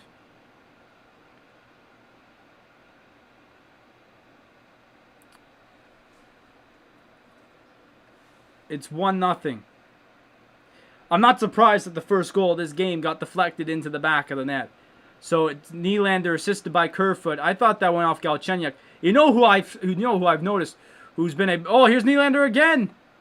What the heck? Montreal needs to get something going here the second period. They've had nothing. There's Caulfield. I swear I've not seen Caulfield all period long.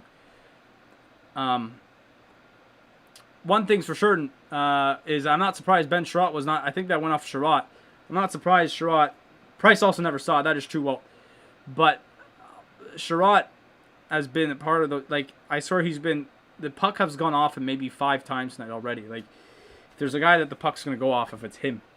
But so there you go. First goal of the game goes to Nylander. Nylander, I think, scored in all 3 games, if I'm not mistaken. So Nylander has been one of Toronto's best... Or he's probably been their best forward all series long. And here goes Gallagher and Kotkaniemi. I don't know what that was. Who hates Toronto? I think we all do.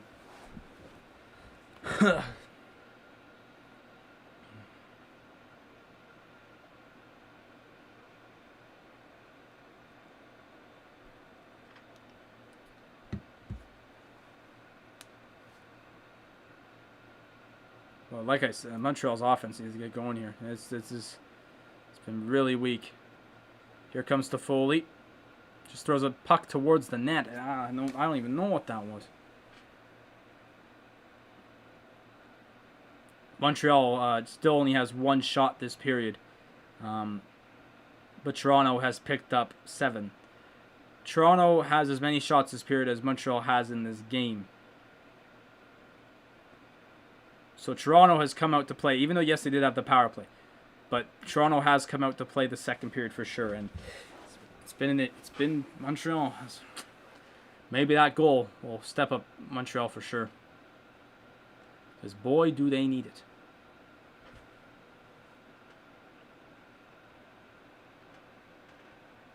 Although we definitely ate Vegas. So back to the point. Edmondson shot on. Too easy for Campbell. Perry is back on the ice, though. I see him here. I don't know why he left that one time. I don't even know what happened. So, he made that. Carey Price made a save there, too, as well. What? Did Matthews win the Rock Richard? Yes, he did, I think. I'm pretty sure he did. Yes, he did. I don't know why I'm questioning that. He did. There's no question with that.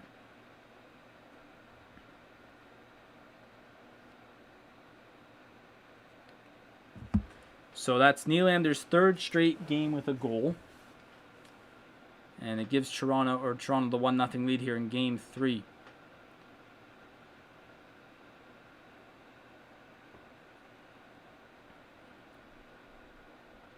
That's offside there for Toronto.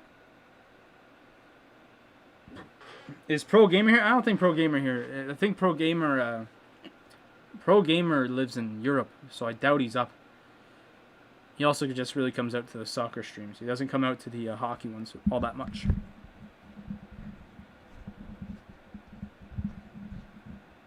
So 1-0. Basically legit halfway through. 1 second off of halfway through this period, and can't say it enough. It's been all Toronto.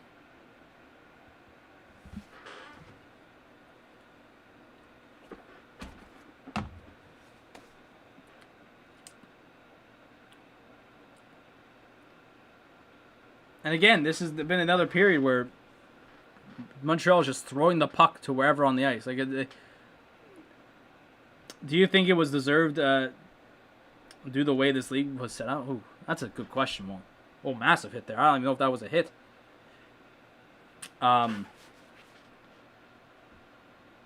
Do I think it was deserved for Matthews?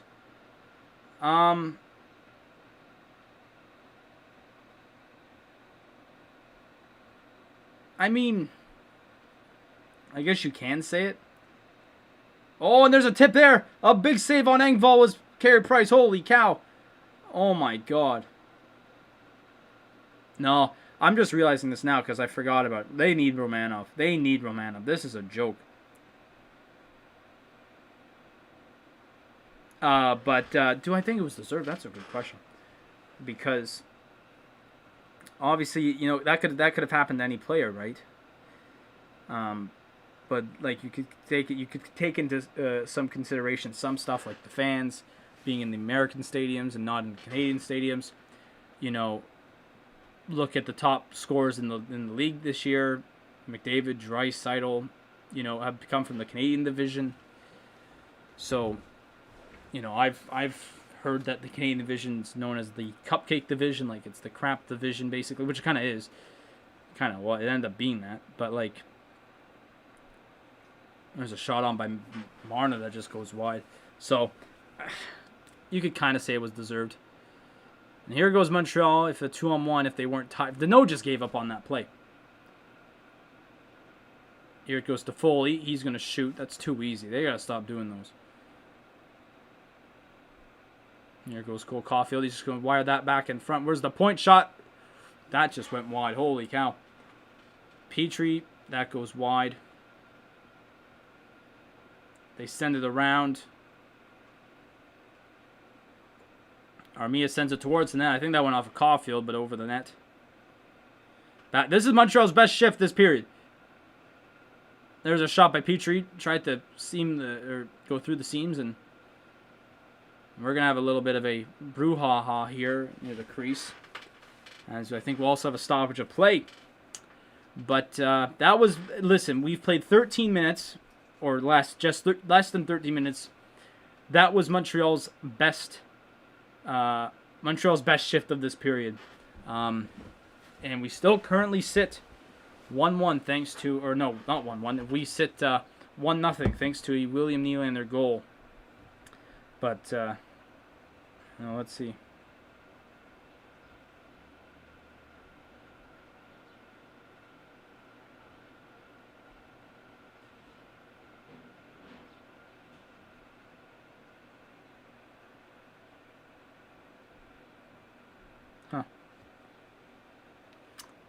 Who likes Winnipeg? I don't mind Winnipeg.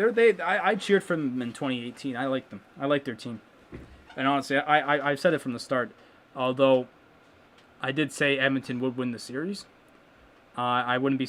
I said I wasn't surprised if Winnipeg moved on. Simply because of their team. I gotta fix my green screen. I gotta sit like this. What the hell is that? Elbows. How do you get those? Where do you get the elbow bumps? I've never seen that emoji in my life. But no, I don't mind Winnipeg. And if they sweep tonight, I would not be surprised.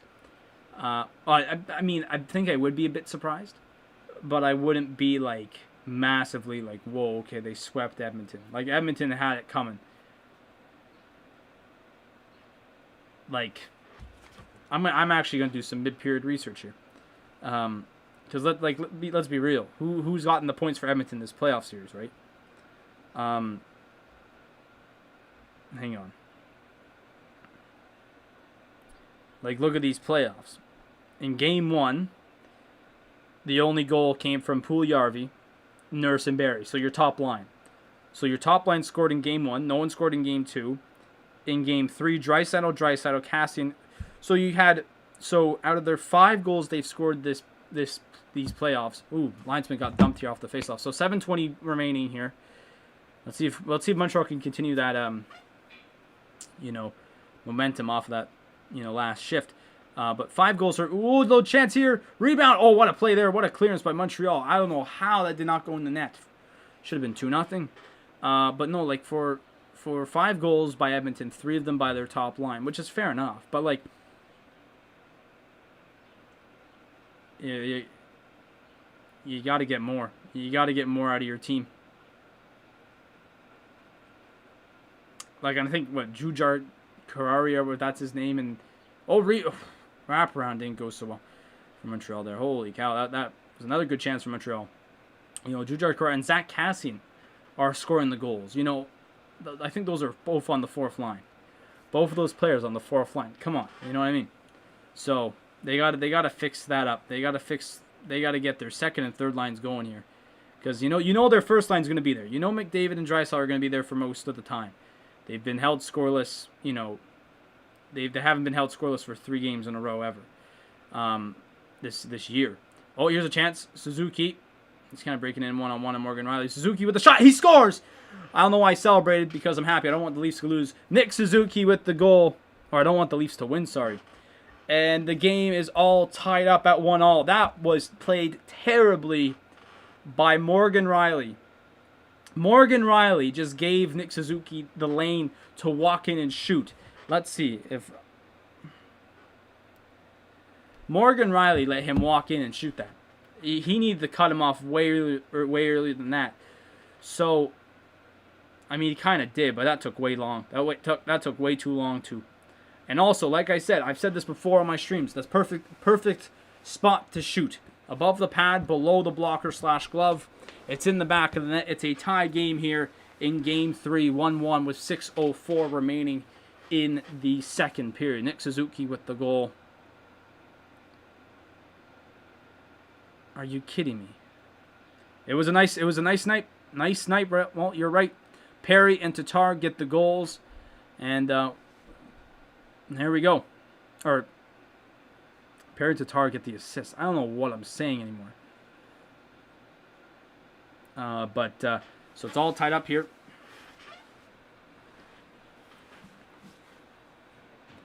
All tied up here in the second period. The offense has come alive here for both teams. Well, both teams. I could say both teams. It's in your feet, bro. How do you not feel it in your feet, Brett Kulak? Oh, my days. As we got ourselves a tie game now. I hate this green screen.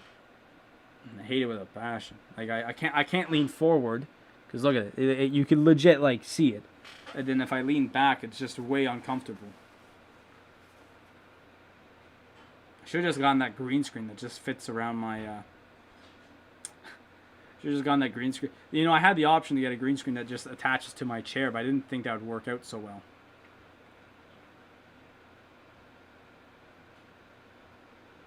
Oh, steal here.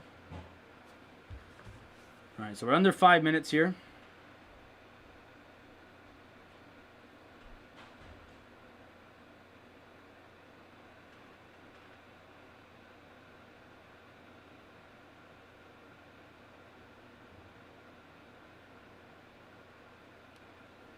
And are we going to get a stoppage of play here? And I think we are. Are we going to get another TV timeout? Seems like we are. So another TV timeout here, as we had less than 5 in this second period. But man, oh man, what a game. What a game this has been. Just chilling here, watching the hockey.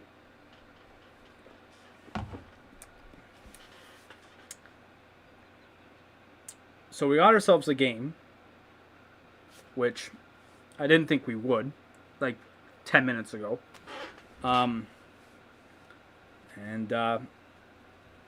It's been back and forth here over the last 2 minutes or so, or 3 minutes or so in the game, and so if this goes like this into the third period, this third period is up in the air. I have no clue where this is going to take us for sure.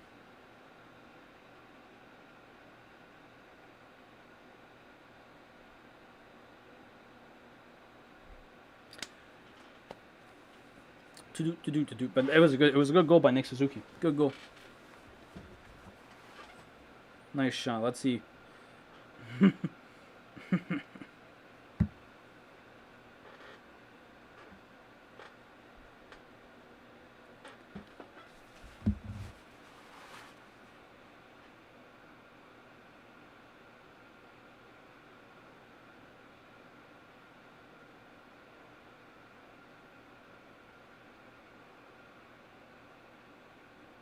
AWS. That's a weird commercial. Alright. Ow. So back from break. This would be the last one before the end of the period. When does my school finish up? Well, I had terrible news. Like, I was supposed to, like, legit, not this week, but next week was supposed to be my last week. And,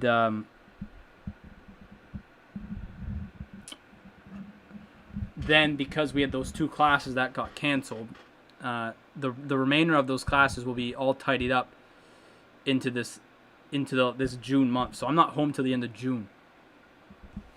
So I'll be here until June. So I'll be doing lots of playoff games until June, until I'm back home. Really. Oh, chance you! Oh my God! How did you not see Josh Anderson right in front there? Sherratt with a shot that goes 10 feet wide.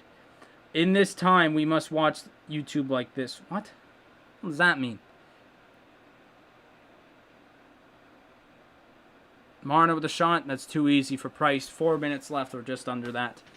As it's a good chance there for the Habs if at the pass back. Here's the Suzuki play again. I don't know about y'all, but I felt Morgan Riley could have closed out there a bit quicker. I don't know. In my opinion, yeah, Morgan Riley shaking his head. That too. No, I would have closed out quicker.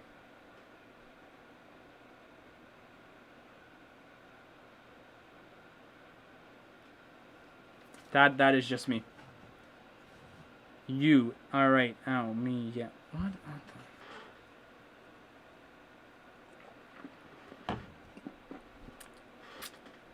I don't know what Audrey's saying. Ooh, that could have been dangerous for Gallagher there. He was forechecking there hard. Kerfoot on the far side. Stops up. Ooh, tried to go near side there. That didn't work. This might go for icing. And it will. 3:39 icing on Montreal. I'm surprised how this game is 1-1.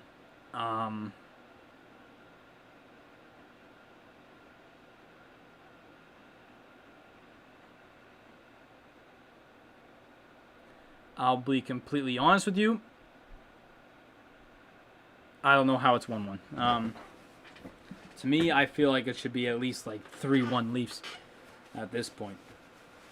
Like, the Suzuki goal is a goal, don't get me wrong. It's nothing you could take away from the goal, but I don't know. Over the Morgan Riley, he had that bad defensive play, and Morgan Riley gets the goal, and it's 2-1 Leafs. Maybe I spoke too soon, but there it is. Morgan Riley repays the Leafs. He said, "My bad, boys, on that goal. I should have been better there." And honestly, here, like, he was just... Edmondson played that terribly. Edmondson played that one terribly. Edmondson probably should have came in there. I mean, he was going for the block shot, but he could have put a stick up in there for sure. Morgan Riley or Tim Stutz. What is the... Probably Morgan Riley, I'm not going to lie. Carey Price was also halfway out of his net. I don't know what Carey Price was doing either. So it's 2-1 Leafs. Here, if around 3 minutes to go, or just less than that now.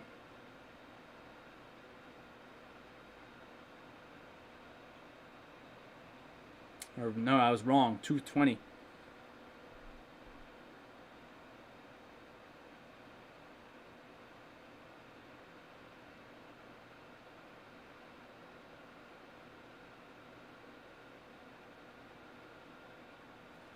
So Morgan Riley gets his first solo of the playoffs.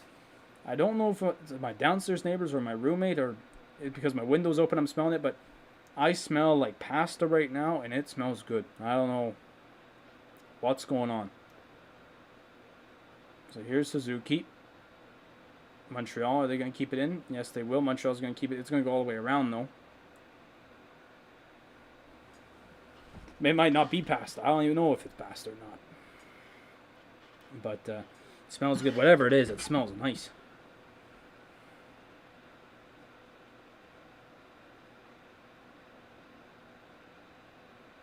Corey Perry blew a tire behind the net, and here goes Justin Hull breaking up. Going to Kerfoot. Going to cut across. I think it is my roommate.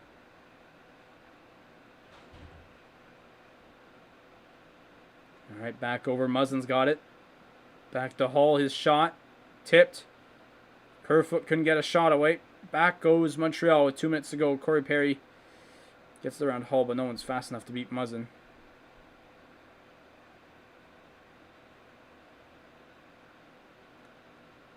Corey Perry has it. Corey Perry's going to hold on to it. Corey Perry's shot. Jack Campbell makes the save in his glove. 1:48 remaining. Would like to say, obviously, coming up in our second intermission, I will have our second intermission stats and scores, obviously. More games have, gone on, started. Obviously, the next one is starting in an hour. That hasn't started yet. Not Montreal. I said it again. Edmonton and Winnipeg. Could be a sweep tonight in that series. Like I said, though, I'd be happy for the Jets if they swept Edmonton. I'd be happy for them. I think they deserve it. They've been the better team over Edmonton for sure.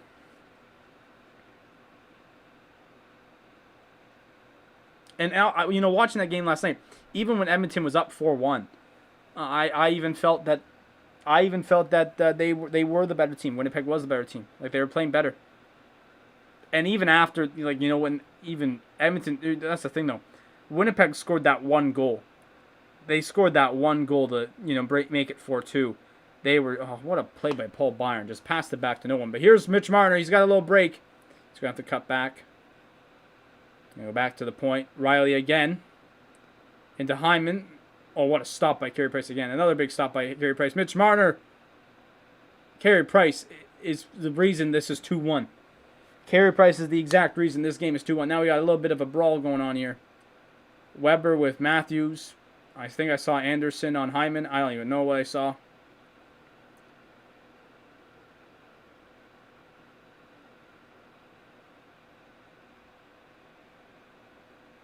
See, this is the one thing I hate, right? This is the reason. Like, this is playoff hockey. I get this. What is going on here? What am I watching? This is the reason. This is the reason why, I mean, I like all this stuff. Like, I like the battling after the play, but like, I don't understand how the refs stand there. Like, on it, like, I get the linesmen are, but like, they could stop this way quicker if the refs got. That's just my thing. I think if one ref, I think what it should be. Hear me out on this one, right? I get the refs have to stand there and watch the play and, watch what's happening in that little, wrestle just to see if anything happens. But I think honestly, the ref that's not like going to call a goal on that side of the ice should come in and help, because then the ref that is on that side of the ice already should call whatever. You know what I mean? I think that's just my opinion. Instead of, because sometimes this was a bad example, but like sometimes we've seen stuff like this where, this happens, the linesman might break up the player jumps back in. We've seen stuff like this. And then Austin Matthews got pulled over Sherratt there. That was kind of funny.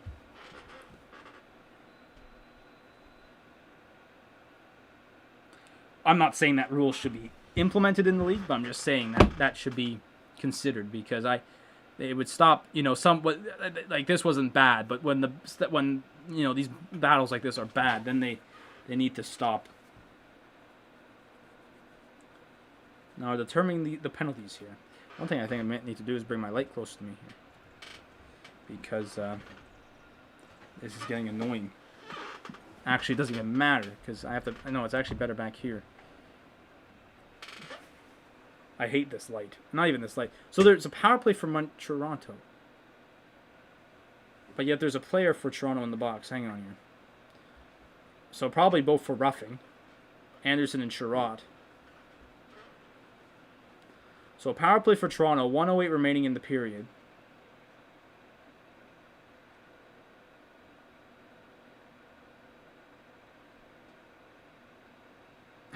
I don't even know what I'm watching here. So Anderson and Sherratt in the box, like I said, from Montreal. I think it was Brody for Toronto.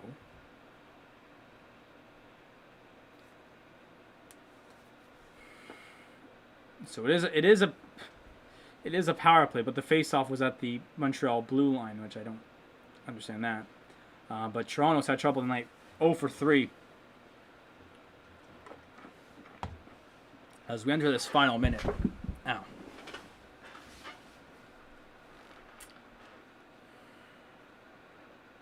So let's see if they can do anything off this power play. off this short power play. It's now down to 41 seconds left in the period. That could have been dangerous. They're just going to launch that down. 30 seconds now in the period.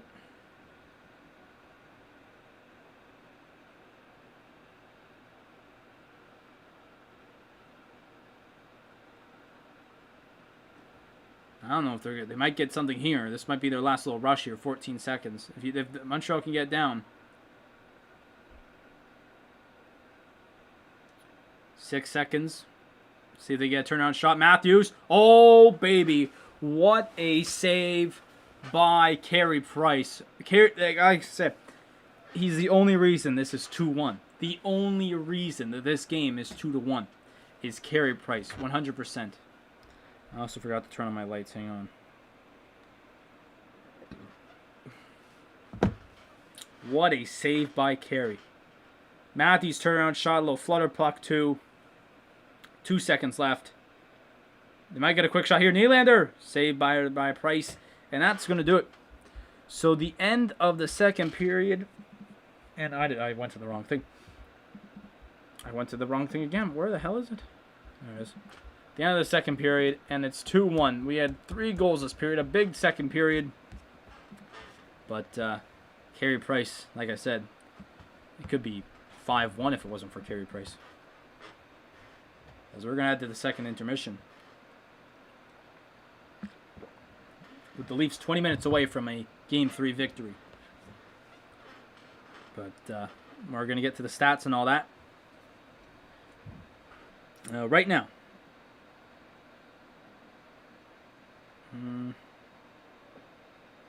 There's a firework. We're going to be hearing fireworks now. It's getting a bit darker out. Obviously, we heard one a few hours ago, which scared the crap out of me because it was still sunlight. So, gunshot or firework, you make the call. But I don't even know when that was in the stream. But I was talking about something else, and then I just jumped. I don't even know what it was. But, anyways. Fireworks, though, in the daylight. I don't know. So, anyways, at the end of the second period, 2-1 Leafs, obviously, because it's right here. The goals in that period came 7 minutes in off of a William Nylander shot. They got deflected off a Ben Sherratt's skate or leg, I believe, one of those. Alex Kerfoot got the assist on that one. And then just about 6 minutes later, 7 minutes later, so Nick Suzuki gets a nice goal. Thomas Tatar and Corey Perry get the assist on that one. And then Morgan Riley, just 3 minutes after that, gets his first of the playoffs. Mitch Marner and Brody get the assist there. In that period, 20 shots for the Leafs, 8 for the Habs. So, not good. Not a good look for the Habs. Obviously, their offense was a bit faltered in that period when they had 5-on-5. Obviously, because with the penalty kill, that's kind of hard to get your offense. But definitely in that period before the Nick Suzuki goal, all Leafs. The face-offs have now gone Montreal's way, 24-23. Toronto, as of right now, is 0-for-4 on the power play. We'll have to see how they do for the rest of this, for the start of the third. Sorry, my God, I can't speak. And then Montreal 0-for-3 on the night. The hits, though, like I said, Montreal bringing the physicality once again, 29-16. So Montreal being physical once again, like I said. And then the shots, the total shots, 27-14. Not a good look for Montreal's offense. I don't need to say anything anymore. Honestly, I knew it was gonna. I probably should have noticed tonight was gonna be probably a bad night after they had 0 shots on a 4-minute power play, and the only shot on that power play came from Toronto. So I probably should have seen this coming. But hey, what am I gonna? I'm gonna leave it like that. Apparently they've already started their third period. But the Pittsburgh Penguins and the New York Islanders are a minute 30 into their third period. So they had a quick second period, that's for sure. The score is now 2-1 Penguins. Brian Russ scored 7 minutes and a half into that second period. Crosby and Letang getting the assist So they're up 2-1 there. Once again, their series is tied 2-2. So a major Game 5 right there. At the end of their first period, the Tampa Bay Lightning are up 1-0 on the Florida Panthers. Ross Colton gets the goal a minute into the game. McDonough and Coleman get the assist. And is this going to be the end of the Florida Panthers? Honestly, I compared them to this in Game 1 when I did the Game 1 live stream on Thursday. I said Florida reminds me of the team they were, I think, in the 2015 playoffs, if I'm not mistaken, when John Tavares scored the overtime winner in Game 7. I think it was Game 7. I think that was Roberto Luongo's last year. I'm pretty sure it was either 2015 or 14, but I'm pretty sure it's 15. And that Florida team was young, or well, not. They just didn't have much of the playoff experience, and that's the thing I found, is that the playoff experience for Florida is not that deep. I find. I mean, they got Hornquist and Yandel, and I've already mentioned that, but like, I found that this Florida team reminds me of that Florida team, where they're not they're just not that ready for the playoffs. And mind you, they are facing the reigning Cup champions in the first round, who are still a class team. You know what I mean? So I'm not going to take anything away from Florida, but I could just say this Florida team reminds me right now of that 15 Florida team for sure. And then obviously the later game going on tonight, Oilers Jets in about 45 minutes time. Near that, I'll be watching that one after this one, because that's going to be a very interesting one for sure. Oilers can get swept. Jets can win a playoff series against the Oilers. I've already talked about the fans, the old fans now of the Jets, who might be Jets fans, who knows, who've been dying to see the Jets beat the Oilers in a playoff series in their lifetime. And this could be a chance tonight. And also, you also got three others left. So after tonight, so even if tonight's not the night, you still got a bunch of chances. But no, it could be a massive night, especially besides the fact that Oilers will be swept. I will probably see some moves elsewhere in the Oilers lineup heading into next season. And I've already mentioned they got to get more skill than just McDavid, Draisaitl, Puljujarvi as their offense.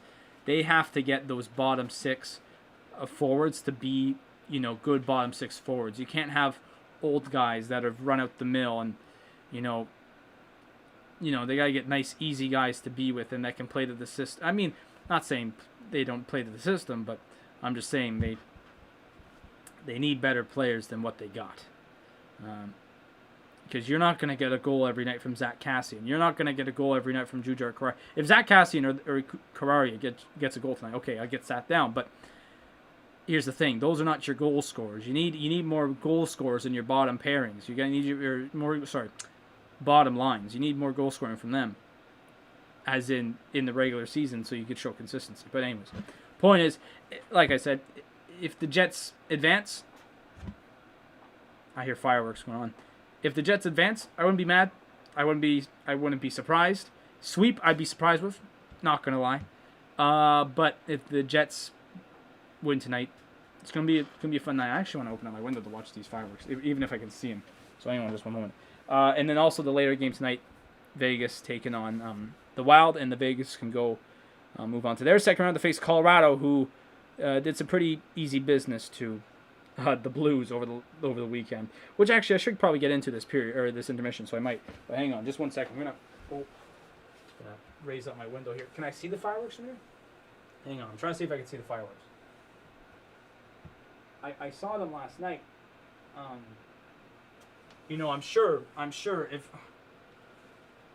if I stood at the top of the CN Tower, I paid my like $90 to go stand at the top of the CN Tower, and if I paid my $90 to go stand at the top of the CN Tower, and I sat there for all night last night, I probably see some good fireworks shows, because there's some here, there's some.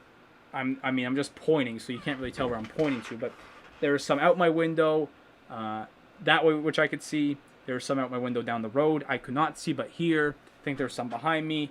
So there's a good show going on here around my neighborhood last night. But no, for those who just missed it, for those who have missed kind of the rest of these playoffs that have been going on right now, because we've not been streaming every game, and like I said, depending on the night and depending on what's being played, I said I probably will do Game 7s if there's any Series 2 go Game 7.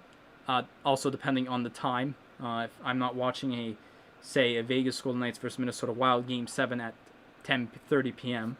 On this channel. Like if it's if Carolina and Nashville go 7, that should be a good time.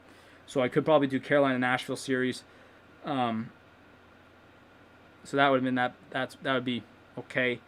Pittsburgh and Islanders, I've said they'll probably go 7, so if they do, I'll probably do their game as well. So, but once again, it's all related on what's going on in the Canadian division, and also timing wise, So, yeah. So just going on to the other series, obviously I mentioned some tonight, like Tampa Bay leading. This series, obviously the Oilers down, but for those who missed it, Colorado swept the Blues. In 4 games, and it's really that series was really it was really a blink and you miss it. I'm not gonna lie, like that was a fast sweep in my books. Like, I mean, the North Division started a couple of days late, but like that series was really quick, and obviously, but it just felt like the Blues weren't in it, and Colorado's just still the best team, obviously in the regular season. Win the President's Trophy, and obviously they were solid in that series against the Blues. And I'm not going to lie, if Vegas wins tonight, they'll play Vegas, and I said Vegas will win. I wouldn't be surprised. I wouldn't be surprised if Colorado wins. They just looked like they overpowered the Blues, but the Blues, I think, some people said they were kind of doomed from the start. So, whatever. And then also, the Bruins got rid of the Capitals in 5. To me, obviously, I think it was kind of tough for Washington since the start of that series. Their goalie went down. I hear the fireworks. The goalie went down. I forget his name. In the first game, in the first 10 minutes, let alone Craig Anderson came in, played his heart out. They won that game in overtime. And then the Bruins just kind of took over. And Ilya Samsonov really I don't think he performed all that well, because he played, I think, games 3, 4, and 5. He didn't perform all that well for Washington. I was kind of surprised. I mean, I'm not surprised that went with him, because obviously he's their best goalie. But Craig Anderson played pretty well in the 2 games he played, so I'm kind of surprised. I would have waited maybe a few days or whatever. And obviously the last series that we've not really talked about has been Carolina and Nashville. That series has now gone to 5 games, or that game will go at least 6 now. Nashville, 2 games at home are winning efforts for them in overtime. So I'm very interested to see how that series goes, because it's been home team wins every game. And obviously if you follow that trend, that's a Game 7 that Carolina will win. But I still think Carolina is the better team, and playing at what's it called there? I don't even know what the Bridgestone Arena. That's a tough arena to play at. So, if Carolina wins Game 5, I think honestly, I have a feeling this series will probably go 7 or 6. But it's whoever wins the next game. If Nashville wins Game 5 on the road, I think they'll probably win Game 6. So that's just the way I see it. I keep hearing the fireworks. I just don't see them. But anyway, so that's just your kind of sports update. We'll just go basketball quickly. I'm on yesterday. Basketball quickly here. The Bucks are up 78-51 at half. Oh, Jesus, against the Heat. And obviously the game starting in an hour. The Portland Trailblazers take on the Denver Nuggets. So I'm quickly going to go to the bathroom here. And after, we might be back in just a moment. And then I'll talk about maybe some stuff I could see going into the third period. So just one moment.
Okay.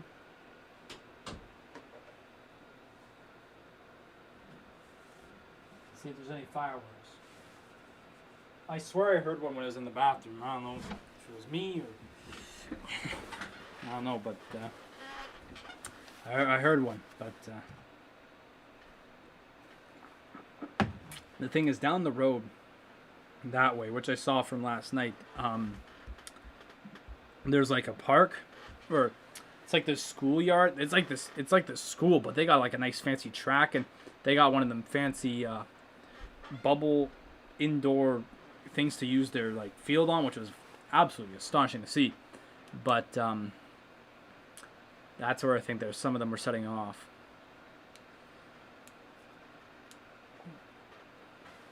I hear them.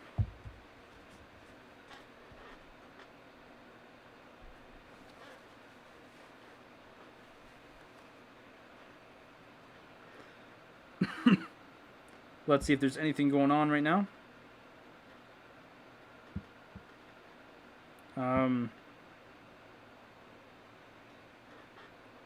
But no, honestly, heading into this third period, I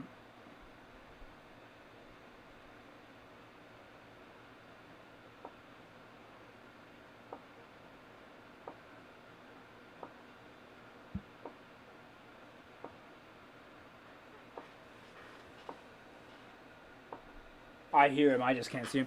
But anyways, heading into this third period, I think major thing for, Montreal is have that offense going early, because it'll help them out so much, and get that goal, get that tying goal. You need that tying goal. And I if I'm the Leafs, I'd just continue what I'm doing, because that second period was pretty damn good. Besides that one little stretch for Montreal was that when they scored that goal. But I'd say Toronto, keep it going.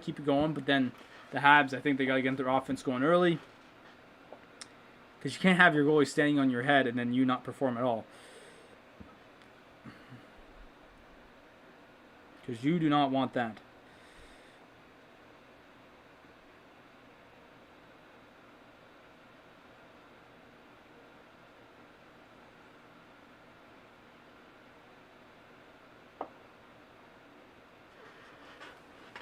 I'm trying to look for these fireworks.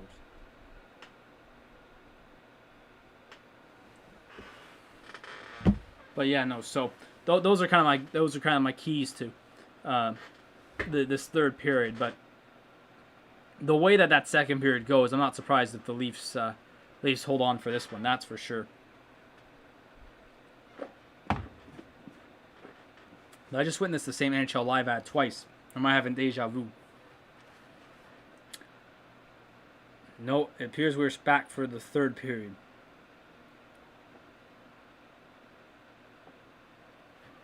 Tokyo Olympics coming up. I got to see if I could do a some type of. I don't think I would be able to do some type of watch along for that, but.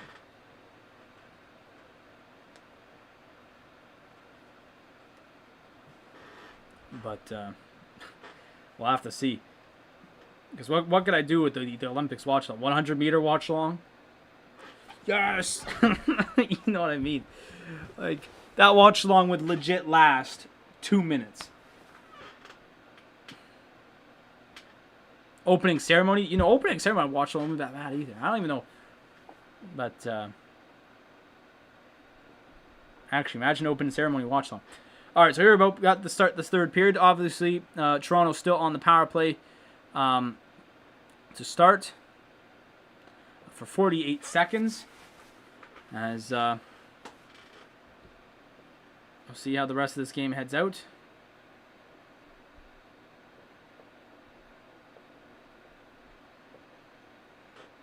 And, this puck gets taken away, but, Matthews with the long stick gets that one. Why? What happened to Shea Weber there? I don't know. And then here goes, the bloody linesman got in the way.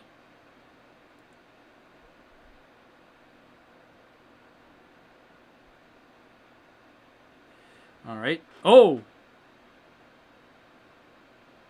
Suzuki just got clipped with the high stick, but no call.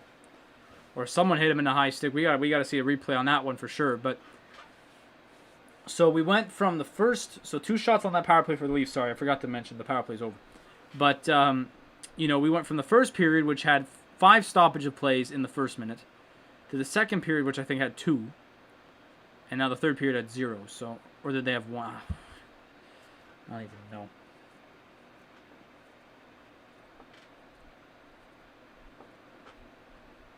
I want to see a replay on that Suzuki because he just kind of looked like he got hit with a high stick. So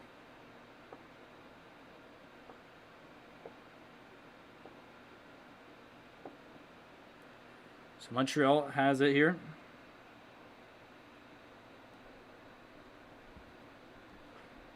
Hold on, I'm trying to.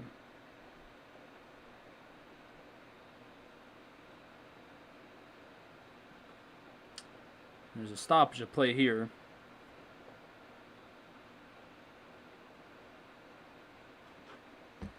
Are they warming up? Yes, they are. Jets Oilers are now warming up, it seems to be. So it's coming up. Oh, Jesus. Oh, it's July 23rd. I'm not going to be here for July 23rd. Bomb squad dogs.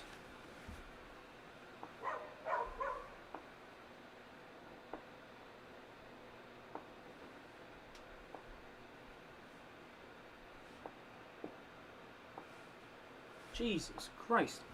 Just got attacked by the bomb squad dogs. Alright. Here we go. Suzuki in here. Going to go cross ice to no one because it got deflected. I thought the Olympics started in... For some reason, why did I think they started in June? I'm such an idiot. Suzuki going to go back to Caulfield here. Oh, they try to go back to Suzuki, but Brody made a nice play there. That was a good play. So here we go. June 23rd. Now I'm questioning July 23rd. I don't even know when July 23rd is.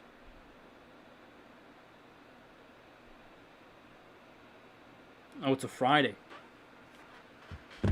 Probably be at my cottage, probably. So, all right, Suzuki's gonna. That got interfered with. Now here's Galchenyuk breaking it back in. Marner shot on. It was too easy for Carey Price.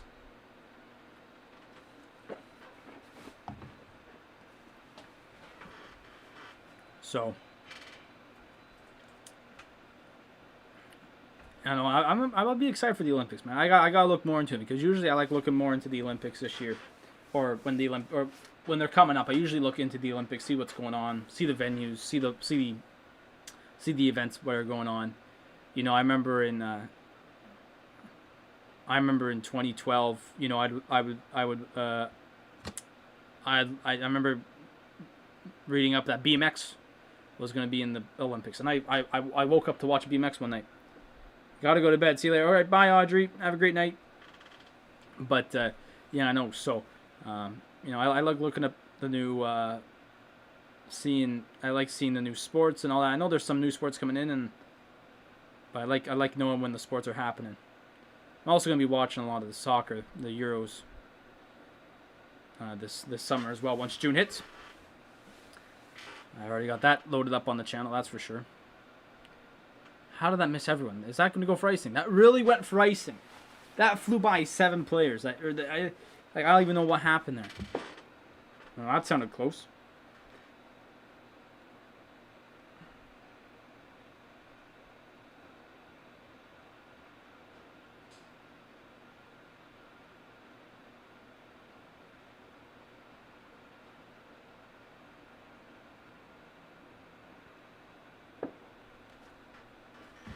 Like I've been attacked by a firework that happened so loud. I've been attacked by a firework tonight, attacked by the guard dogs. Like I don't even know what to say anymore.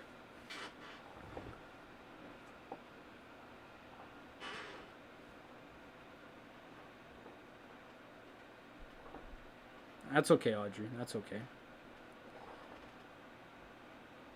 Oh, big hit there. I don't know who threw that, but that was a big hit. Corey Perry, nice hit on Morgan Riley. 16:30 remaining.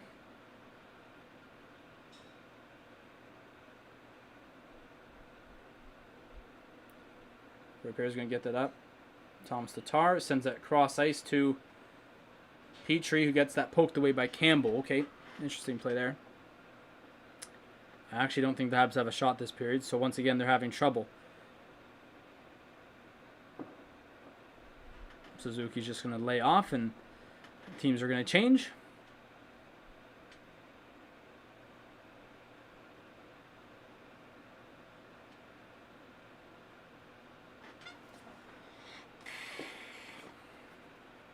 Habs got to get their offense going here.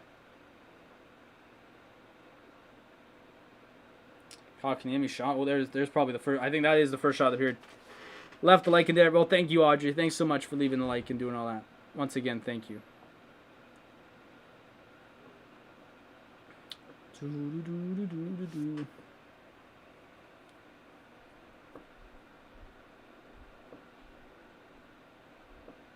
Ooh, that hit by Kerfoot, I think that is.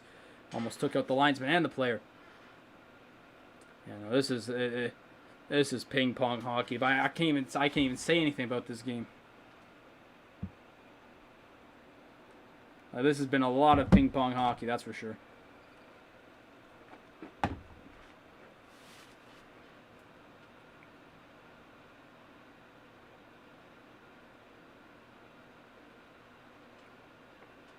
All right, here goes Caulfield on the far side. Caulfield, or on the near side, I guess you could say.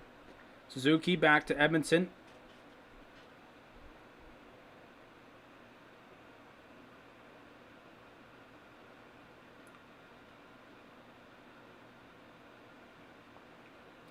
The Maple Leafs just clear, but Edmondson has it and just puts it back in. All right.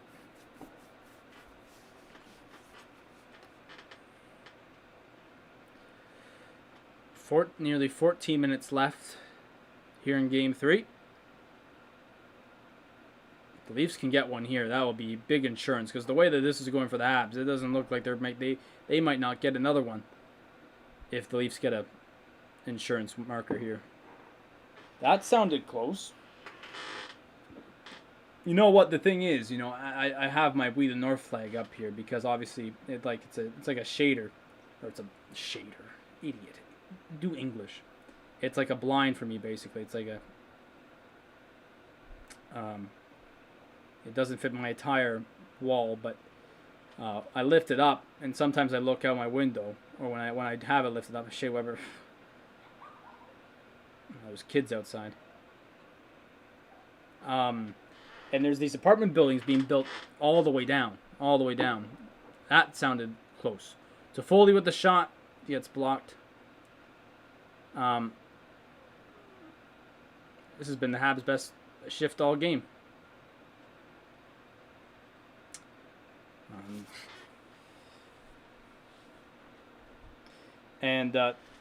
Sorry, I'm speaking out of my ass here, but sorry, kids show. But there's like 2 or 3 going up down the road, and like I have watched them, you know, from like I've seen them from when I got here. They were about like maybe 4. Ooh, that's a dangerous hit. That's got to be a dangerous hit there. I think they were maybe 3 stories, 4 stories tall, and now they got to be maybe like 20. Or maybe not, maybe less than 20, but they're it's high up there now. So pretty it's pretty cool to watch buildings like that. All right, so I just shared useful information, or the most useless information, I guess you could say. Petrie here, he's going to try and shoot. He's going to try and shoot like that. I don't think you're going to score from there, mate. Honestly, as we're now less than 12 to go here in the third period. This period has gone a bit quick. How do I not see them, man? That sounds pretty damn close. Those fireworks. And here goes Suzuki with Caulfield. Shot over the net. I think Caulfield has a couple of shots this game, but a couple of them went over the net. Petrie's shot. Easy save for Jack Campbell. We'll probably have our first stoppage of play here. 11:34. Well, not first stoppage of play, but TV timeout here. 11:34 remaining in the first period as Caulfield has just not been able to shoot at the net, let alone score. But like I said, if the Leafs can add an insurance marker here, like any point now,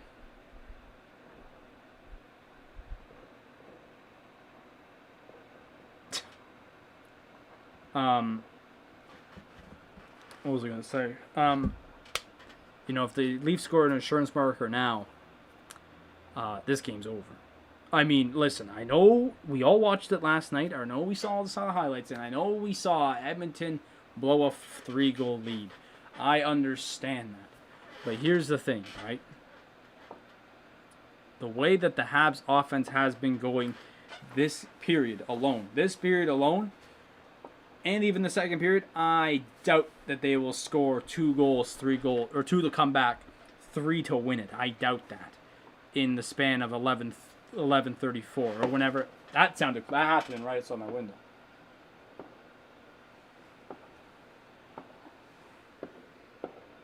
Oh, I see him.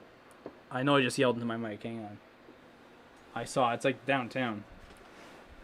It's like Chinatown area. But yeah, no. If any goal goes in here for the Leafs at any point in time, it's over. This game's over.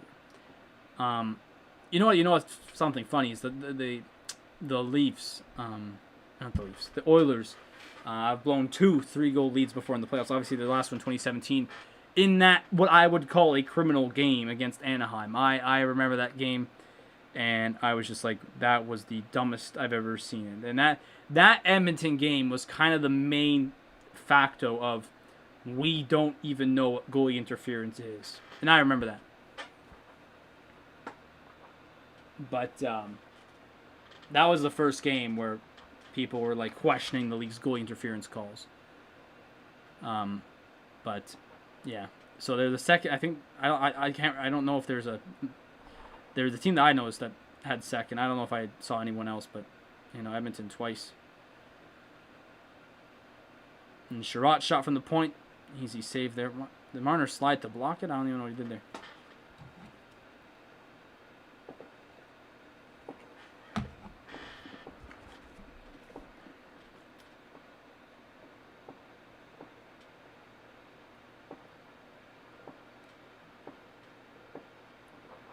Does Jack Campbell have moss coming from his helmet straps? Like, what is that green on the back of his helmet, bro?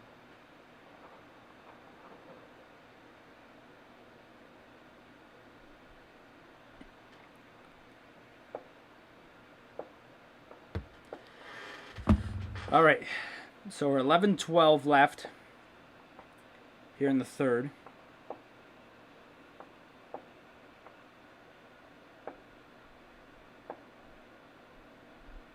And the funny thing is here about this, right? Ducharme is now going to bench Caulfield because of they didn't, get any offense, which is going to be an absolute joke.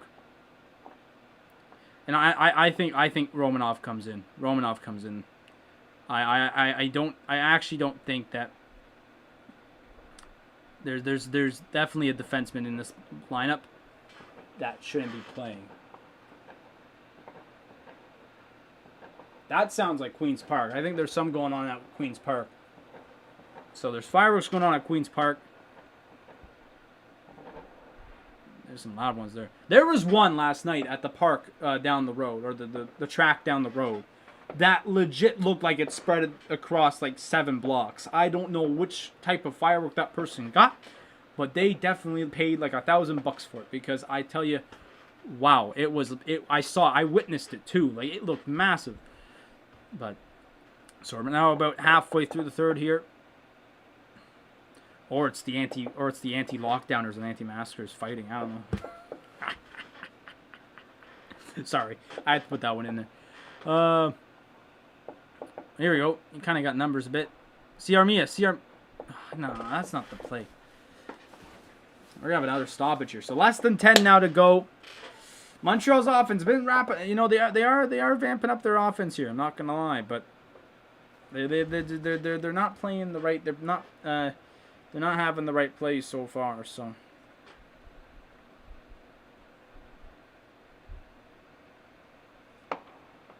that was close. So that has to be at the park. So here we go. Yes, got a fireworks show, baby. Woo!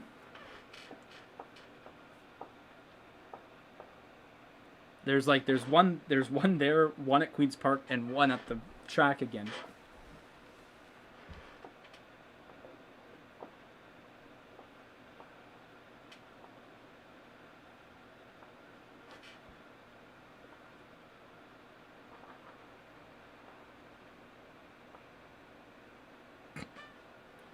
What? Wait. Oh my god. I don't know if anyone saw it, but I'm going to get to the point. But Drake won Artist of the Year, or Artist of the Decade by the VMAs, I think. VMAs, I think it is. And he did this thing with LeBron. I think that same night they had like this party at LeBron's place or whatever, or maybe even Drake's place in LA, even if Drake has a place in LA.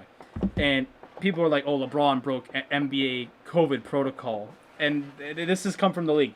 No required quarantine in line with other similar violations. That is wrong, because I don't think there's been other violations like that, I think every other player that's done something like that has had to spend at least a couple days in quarantine. So the NBA is just pulling stuff out of their arse at this point. There's fewest average goals in support. Craig Anderson was incredible with Ottawa, I'll tell you that.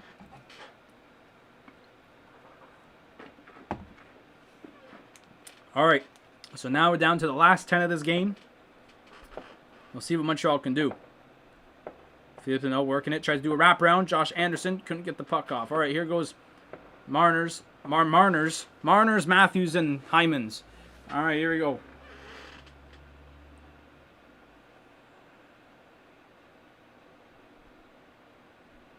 Here goes Anderson down the wing. Justin Linesman in the way again.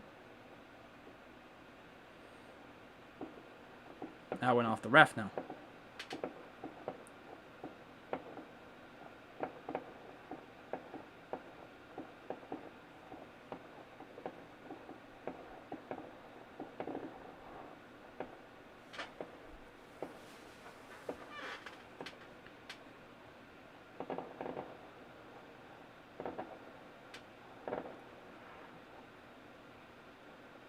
I'm trying to see if that picks up on the mic. It does. It does. It probably sounds like a war zone to you guys. Oh, what was that play by Byron and Caulfield there? Caulfield. Caulfield. Alrighty. 8:30 now left. Here we go. Byron.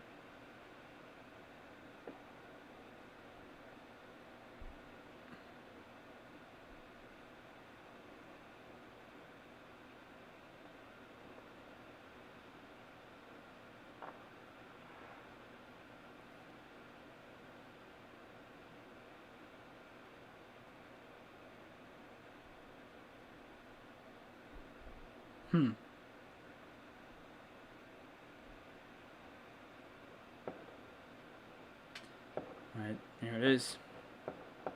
I also don't think that... Oh, here's a chance. Gallagher's shot, rebound. Oh, Kulak was tied up. I also just think these lines are messed up. Like, they don't have the right players with the right players. Montreal is also down a forward, I might add. For those who missed out, Turi Lekkinen left the game with an injury. Head injury. So... We'll see what happens there. Oh, here's a chance. Oh. Puck was deflected off of Riley right to Tyler Toffoli, and just unlucky.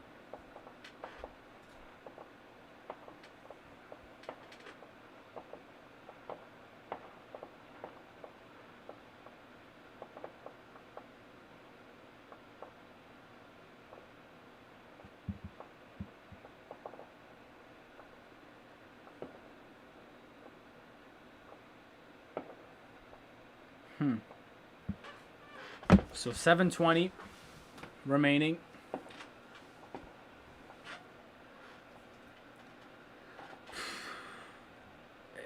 It's just been one of these. This game just like I sound boring because this game's been meh. And maybe it's because I'm an outsider and I don't have any feelings towards this series besides I don't want the Leafs to win, but like, God, Jesus, I honestly I don't. I feel like.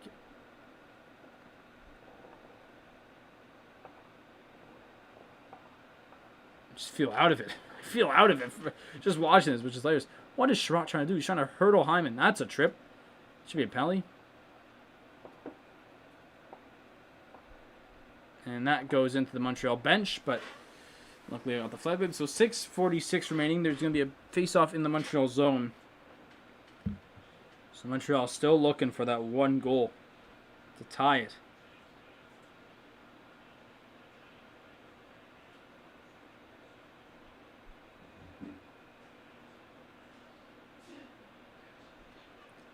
And there's a good chance there for Montreal, I'll tell you that.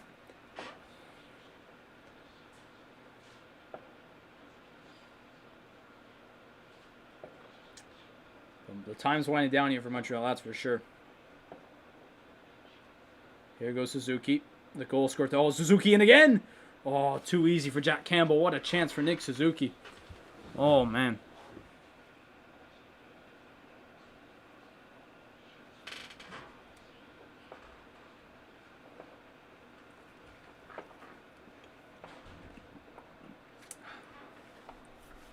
Tried to flip it over the shoulder of Campbell, but in too close. It just goes into Campbell's glove.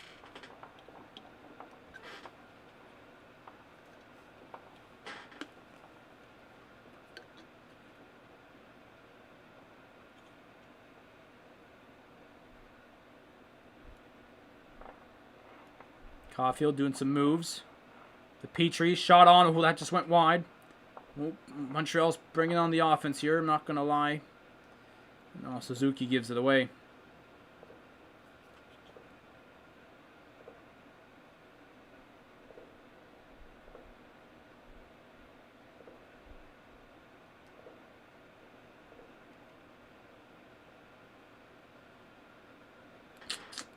Now down to 6 minutes. 6 minutes now. Ooh, that got deflected. Joe Thornton.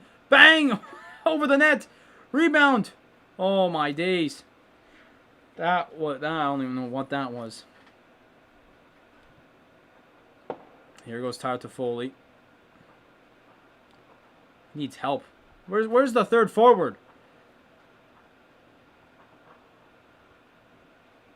Kakaniemi just like lollygagged his way in. I don't even know what that was. But Joe Thornton just had a massive chance. And there's a one-timer. Not even a one-timer. Slap shot, really. But Bogosian went wide. Like I said, if the Habs don't score the next goal, this is over. Obviously. If they don't score, if none of the teams score, they lose. If the Leafs score, I don't think they're going to get an equalizer. Or 3 goals in that case. Oh, chance here. Hang on. Josh Anderson. Oh, big save there by Jack Campbell. Like I said, Montreal turning it on here. Wrap around. How do you not score that? Back to the point, Weber. Down low, Anderson. Oh, my heavens. What a save by Campbell.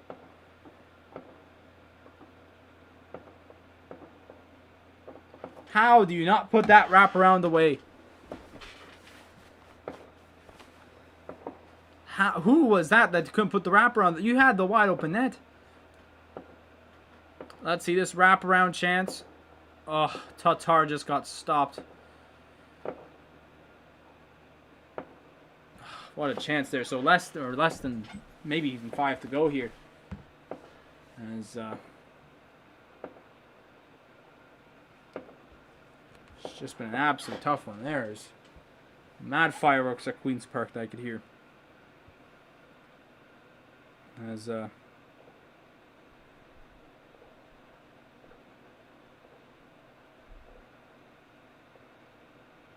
what the heck is that?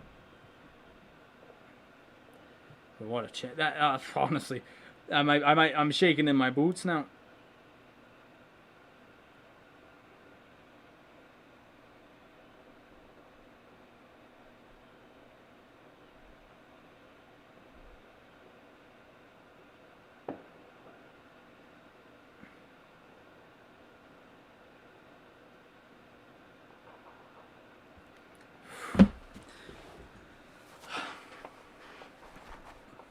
I know, like I was saying, I might be sat down here with my thing about Montreal in there.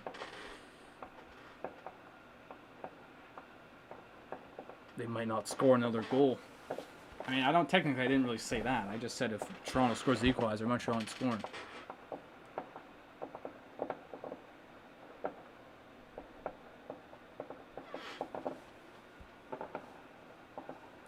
I can't see the fireworks.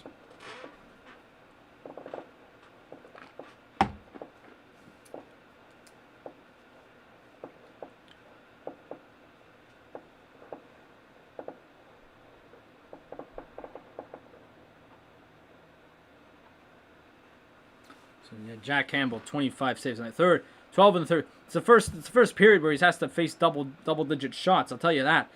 He's had a lazy night tonight.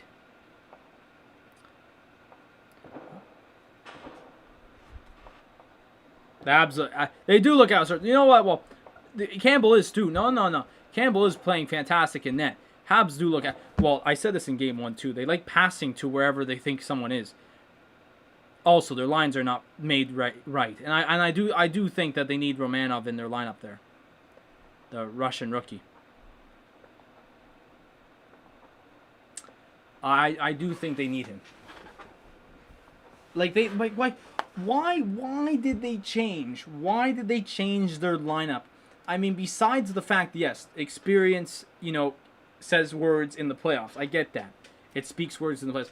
But why, for the love of God, did you take out...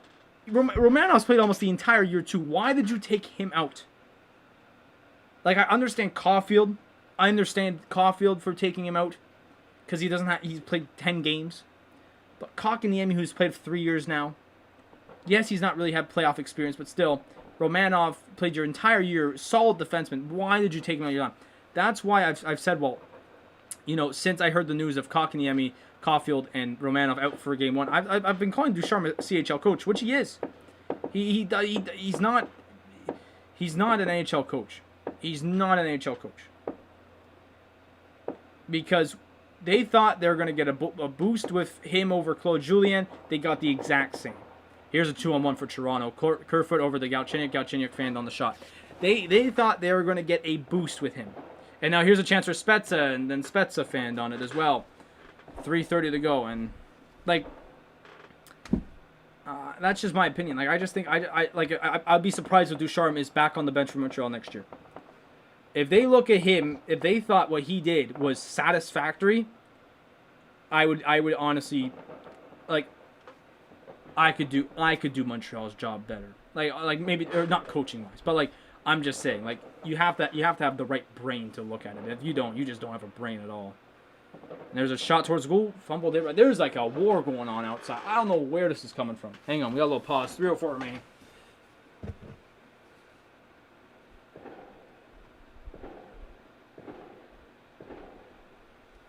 Those are fireworks. That don't sound like fireworks to me.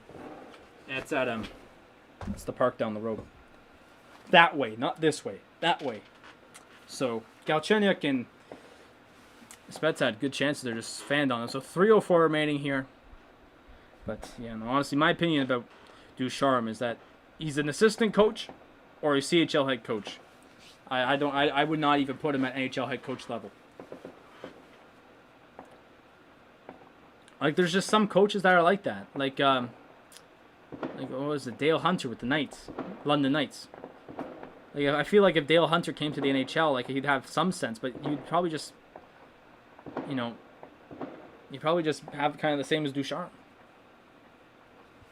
All right, down to 2:45. I wouldn't be surprised if we witness a zone entry here in a Price pull. Caulfield is in. No word yet on Price leaving the net. Price has not left the net. 2:30.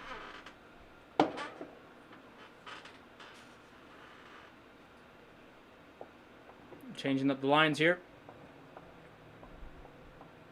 Montreal tips it in. They got to get it in. They got to get going.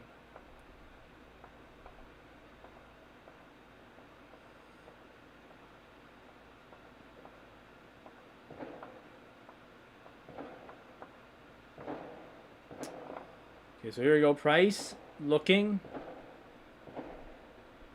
Call from the back. I have not seen anything. Oh, there he is. Price has gone to net. So two minutes remaining. Oh boy. So we're now down to 1:45. Montreal's got to get into their zone here.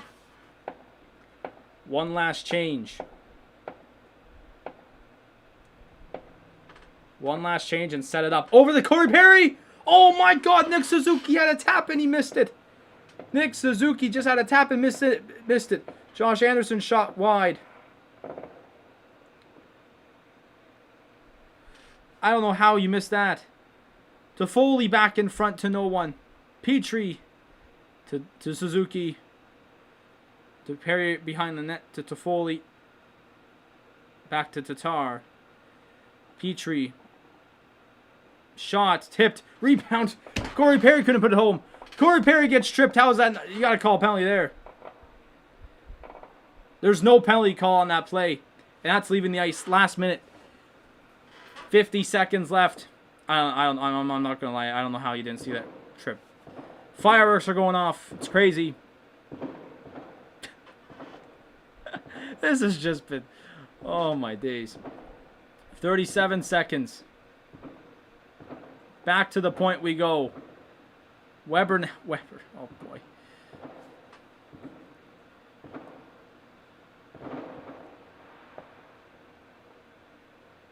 Caulfield get in there. Sends it towards the net. Oh, boy. 15 seconds. Around we go. Gallagher, 10 seconds. You got to throw it on goal. Gallagher to Caulfield. Oh, what a block by Justin Hall. Rebound. It's there. Shoot. Oh, that's going to do it. The Toronto Maple Leafs will win Game 3 of a final score. Oh, my God. Someone just absolutely attacked Alex Kerfoot.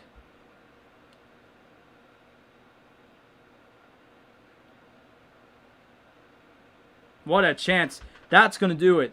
The Leafs will hold on to win the game 2-1 as the Leafs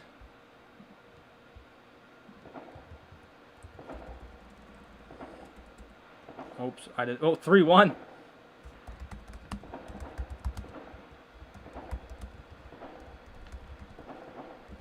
There we go. Now I just got to do this. Bang, bang, bang, bang, bang. There it is. So the Toronto Maple Leafs... Oh, that's way big. That's massive. Holy cow. So Game 3 is over. What a chance the Habs had there at the last couple of minutes. But the Toronto... No, that's too small. The Toronto Maple Leafs hang on and win Game 3 of a final score of 2-1 to lead the series 2-1. What a game. What a game. What a game. Let's get into some end-of-game stats. I can't believe... I don't know how the Leafs didn't score there. Honestly, the only thing I could say...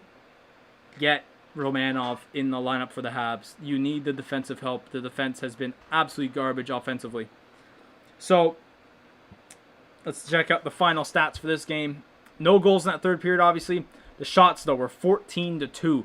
So the Habs just absolutely brought it on in that second period. Thanks, Walter, for coming out once again, man. Thank you so much, and I'll see you possibly tomorrow night. 14-2 for the Habs. The faceoffs are leveled up, 30-30. No power plays. No power play goals. Once again, 0-4 for the Leafs, 0-3 for the Habs. So that's tough there. The hits were 37-28 for the Habs. So Montreal once again came out physical. I've said it already. And the overall total shots were 29-28. That the Vancouver game, the Winnipeg game. Just I've been name dropping all these different places except the teams that are playing in the game. It's been terrible tonight. At the start of the second period,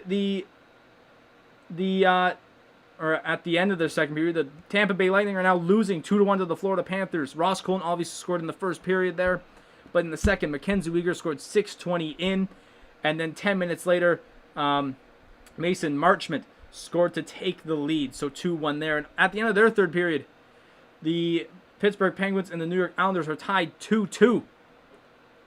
They're tied 2-2, going to overtime. The goal in that third period came from Jordan Eberle, 8:50 into the period, so we're all tied up there. Winnipeg just got underway. It's actually on now, but obviously I said we're not doing a watch-along for it. But then obviously starting in less than an hour now, the Vegas Golden Knights will be taking on the Minnesota Wild, which that series could also end tonight. So anyways, guys, that's going to do it for me. Please leave a like on the video if you haven't yet. Please subscribe to the channel. Also, If you click the link down in the description below, you'll be able to join the channel's Discord server where you get stream alerts every night. The fireworks just don't help. You got stream alerts every 10 minutes before you stream schedules every weekend, and just normal channel talk, sports talk, whatever you guys want. Or if you have any questions, I'll answer them the best I can. And then what else? Oh, click the notification bell, and then you'll be on your way. But anyways, guys, do that. Toronto takes a 2-1 series lead. Now I could go probably watch Winnipeg sweep the Oilers. So anyways, guys, that's going to do it. Take care of yourself. Stay safe.